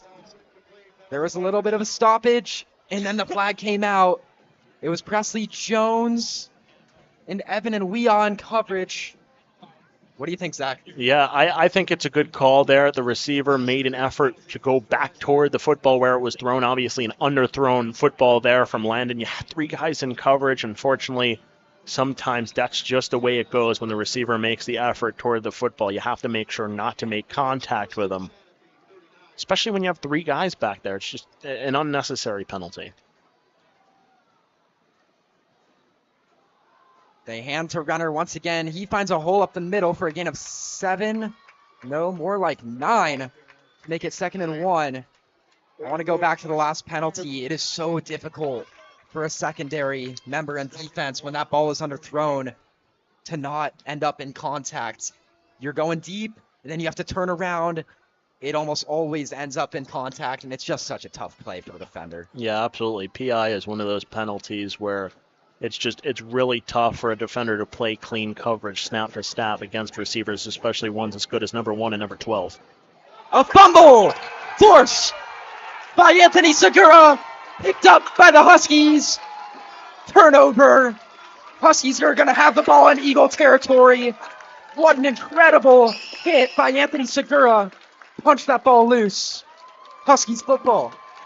And the Huskies fans in front of us just exploded the second that football hit the turf. The momentum has shifted, and the Huskies are now in control of this football with 8:19 to go in a tie game.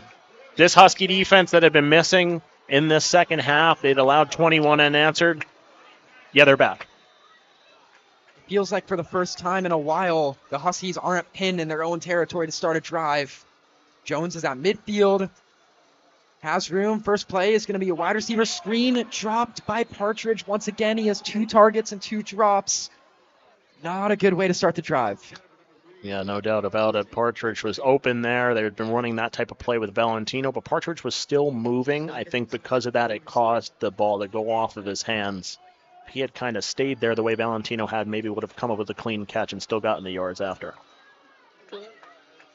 Bodie Zamorano is in the game. He went off the field with an injury earlier. Pass is completed to Adam Wagner along the right sideline. 1 yard short of the first down. It's going to be 3rd and 1.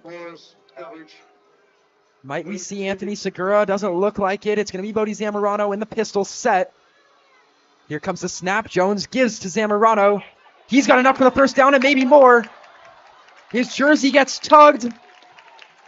Could have maybe been a horse collar flag. It isn't. He gets out to the 24-yard line. First down for the Huskies. Yeah, Zamorano able to keep his footing. I certainly thought it was a horse collar. He was tackled from behind. Looked like that hand was inside the jersey, but no call. Still a nice run there from Zamorano. Back to the pistol. And back to the give to Zamorano. A patient run. He waits behind his lineman. Trucks a guy on the right sideline. Stares him down after the gain of 5 for Zamorano. That was Boston Morris. He put his shoulder and his head right into him and stood over him there on the sideline. And that's how you know these two teams, there's a little bit of bad blood here as it's close, 28-28 late. 4 wide receivers for the Huskies. They'll go back to Zamorano, though. He gains about 5 there, very close to the first. Where are they going to spot this football? They're going to spot it just short. It's 3rd and inches. More like 3rd and a full yard. Or 2. Anthony Segura in here, Aaron. The power back Segura gets it. He's got a hole up the middle. Running room ahead of him. Touchdown, Huskies.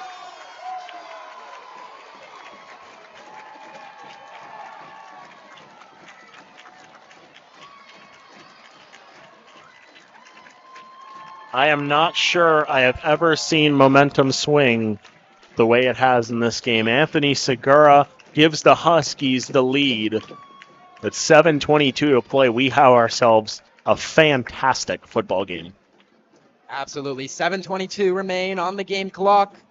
Canyon Floyd's kick is good once again. He never misses. 35-28, 7:22 to go. Eagles offense is going to have another opportunity. They're still only down 1 score. Feels like a lot more the way these last couple of minutes have gone, but it's a 1-score game. You've just got to get your momentum back, take it 1 play at a time, and you can tie this game up. Yeah, the focus for Landon and the offense here is going to be protect this football. They need to against this defense that has been so active over the last couple of drives. No mistakes, just the simple plays that the defense is giving you. They've done a large portion of that tonight in those out routes to Phelps and the slants to Slade. They need to get back to doing that.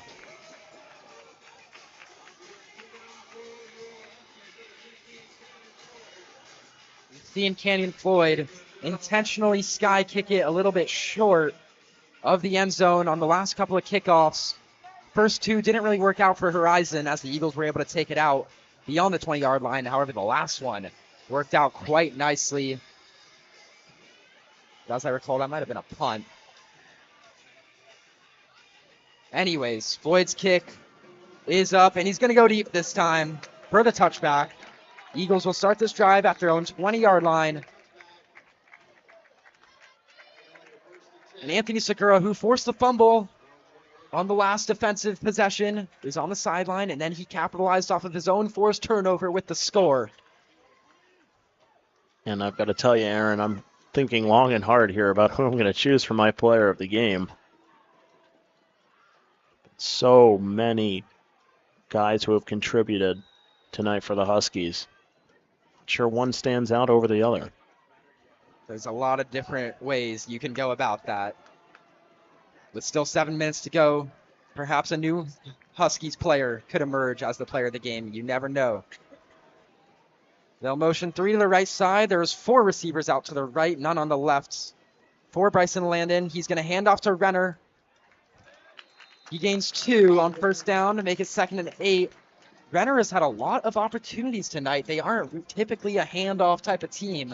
He doesn't have that many carries on the season, but they're trusting him tonight. 3 seconds, 7. Yeah, they've kind of leaned on the run game from the start, and obviously alluded many times. Renner didn't really see success in the last game, didn't see success early on here, but it started to heat up late here for the Eagles. Back to the 3-man motion they go. Landon takes a snap, pressure coming around. He gets the pass off, incomplete, going for Titan Slade. Solid coverage, it was a short pass. Slade didn't really have a play on the ball. That'll bring us to 3rd and 8. Eagles desperately need this one to slow down the Huskies' momentum. Brandon Phelps has been well covered by Presley Jones over the last couple of plays. They haven't really been looking his way. Jones, for the moment, looks like he's going to press.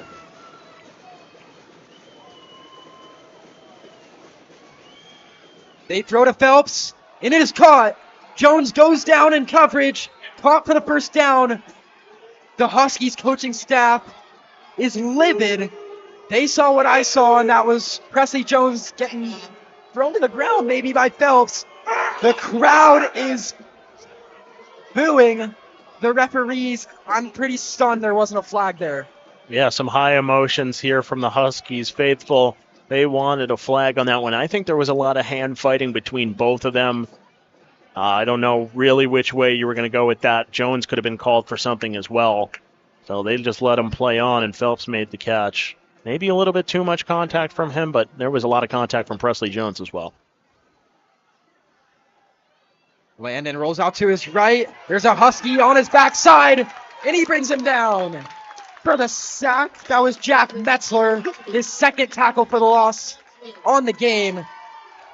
I don't think Landon ever saw him coming around that right side. No, he was coming right behind him, and I think the Husky crowd, I saw many members of it rising in front of me. They saw it. Everyone in the stadium saw it, except for Landon. Presley Jones appears to be pressing Phelps once again in single coverage. He starts to back up now. It is definitely one-on-one over there. Gotta assume Landon looks for him. He does. Throws it across the middle. Phelps goes up. Doesn't reel it in. It was a great effort. He tried to moss Alec Ekholm there, who had the pick 6 earlier. But it results in 3rd down, and it's going to be 3rd and long for the Eagles. Yeah, 5:51 to play. This is a huge, huge play for the Eagles. And the other problem really here is, given their field position, I don't think this is 4-down territory. I think you have to put this ball back in the hands of the Huskies and trust your defense to get a stop. These 3rd down plays have been all Brandon Phelps tonight. Landon looks for him, throws for him. He trips. Incomplete. No flag.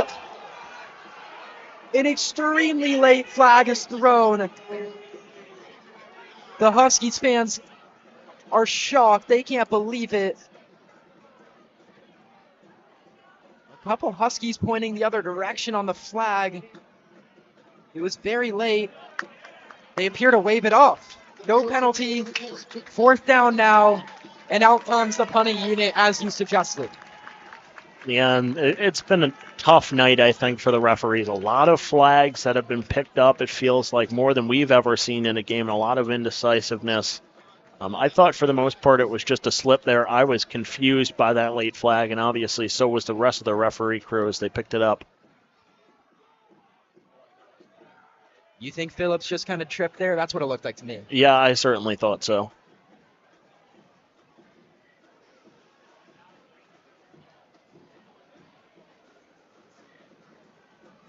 Valentino out for the punt return once again. He had the muff earlier. This time he gets under it. He's not even going to field it. Signals for the team to let it go. It takes an Eagles bounce. Rolls all the way back to the Huskies 21. That's about as good as a play you're going to get when you're punting for the Eagles. So now all of a sudden the pressure is on the Eagles defense to get a stop, but also on Zach Jones here. The Huskies, if they're able to get a prolonged drive and drain most of this clock, I'm not sure with 5:33 if they'll be able to just win the game outright on this drive, but at least drain as much of the clock as possible so the Eagles don't have much time when they do get the football back, if they do. First play on the drive is going to go to Zamorano. Not really surprised there. He picks up 3 out to the 25-yard line. Make it 2nd and 6.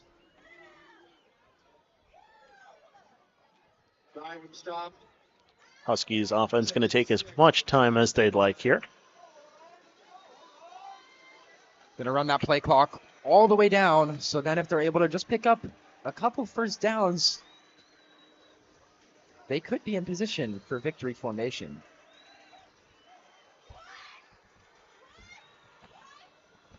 Play clock down to 5. They're going to wind it all the way. Hard count. No one budges. Down to 1 second. Timeout for the Huskies. I believe that's the second of the half. And I don't mind the decision there, trying to get them to come off sides there. Don't really lose anything by doing that other than the timeout, but up by 7 and the momentum all in your favor. I think that's a solid attempt there to throw the defense off by a little bit. And if you are able to force an offsides, you go from 2nd and 6 to 2nd and 1, and then you're in very great position to pick up the first and keep this drive and that clock ticking. That's exactly why the Huskies did what they did. But man, Aaron, I can't get over the Alec Ekholm pick 6 and then the capitalization there by Anthony Segura putting that touchdown in that has completely changed the tide of this game. I mean, I think both you and I thought that the Huskies, their offense came out very flat here in the second half, and everything has changed since Alec Ekholm picked off Bryson Landon. Absolutely, and I don't know if you got as good of a view as I did on the Anthony Segura first fumble, but he just went right up to the back. He punched it loose. It was just an incredible play. Jones hands to Zamorano. He's got a hole up the middle. First down. Huskies out to the 37-yard line.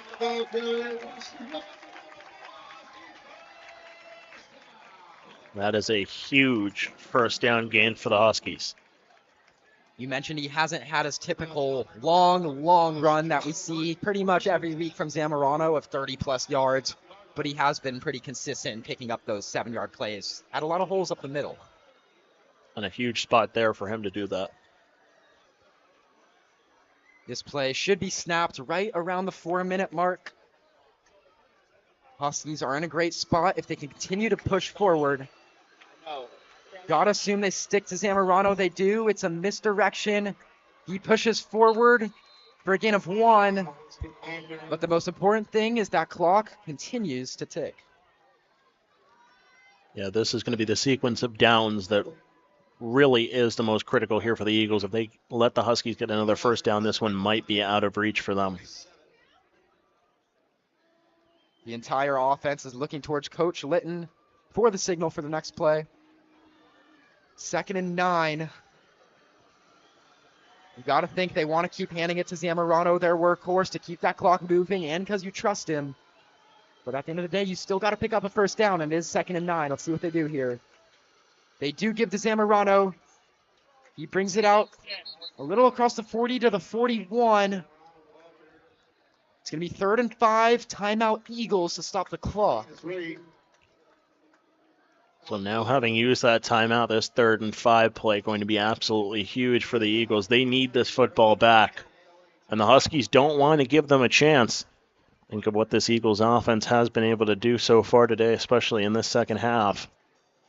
I don't know if the Huskies run this one here. It's very tough because you think back to Zach Jones' interception that was very, very costly, but then you also think of the impressive throws he's made today, and I don't know. Can the Huskies afford to trust their defense here against this Eagles offense? This is a really tough decision right now for Coach Litton in that huddle.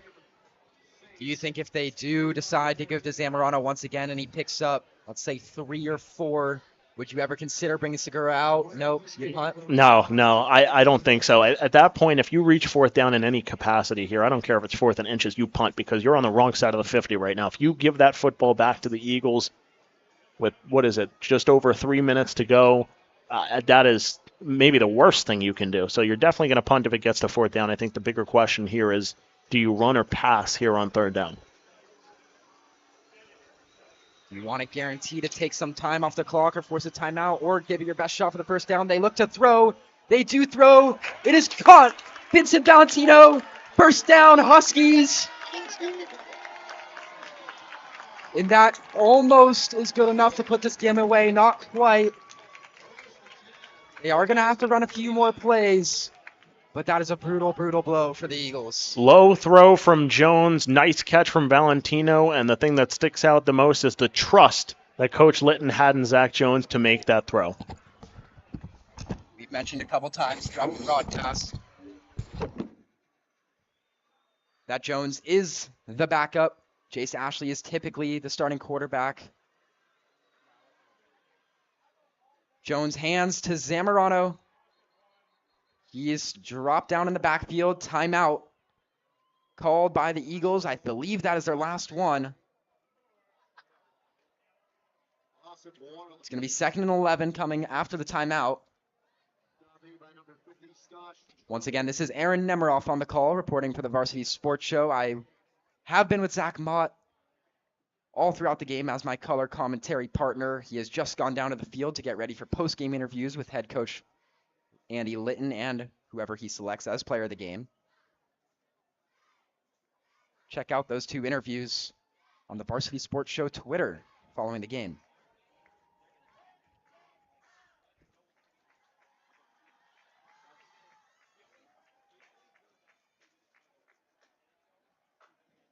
Second and 11.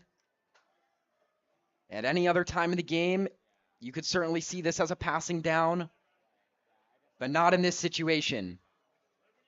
Pretty safe to assume the Huskies are going to continue to feed Zamorano and ensure that they can tick as much time off of this clock as possible before potentially giving this ball back to the Eagles in a one last drive situation to tie the game up with a touchdown. Jones under center, does give to Zamorano. He goes up the middle with it, picks up 4 to make it 3rd and 7. And now we're kind of back to where we were just a few plays ago. Unsure if the Huskies will try to throw for the 1st and put this ball game away, or keep that clock ticking with another handoff. It will be under 2 minutes, no matter what they decide to do. Jones is going to run all the way to the sideline to talk to Coach Litton about what to do on this next play. 10 seconds on the play clock, and the Huskies are in a huddle. They rush to the line. 5 seconds on the play clock. They're in shotgun. It's a draw play for Zamorano. He runs to the right side. He's got enough for a 1st down into Eagle territory. And that's going to be enough to end this game. And I believe the Huskies will be able to go into victory formation and knee this clock out. What a run for Zamorano. Coach Litton was fired up on the sideline. He is jumping up and down, signaling to the fans. What an incredible, incredible comeback win for the Horizon Huskies. Huskies will line up in the victory formation. Jones will knee. No timeouts remaining for the Eagles, so they can do that a couple more times and put this game away. This second half has been unbelievable. 3rd quarter was a 21-0 win for the Eagles to give themselves the lead, and then the 4th quarter was all Horizon. A couple turnovers, a pick 6 and a forced fumble, and an offensive touchdown to give themselves the lead, 35-28. And then it was Bodie Zamorano to finish it out with a couple runs to keep the clock ticking. And with that knee, that officially ends this game and sends Horizon to the semifinals.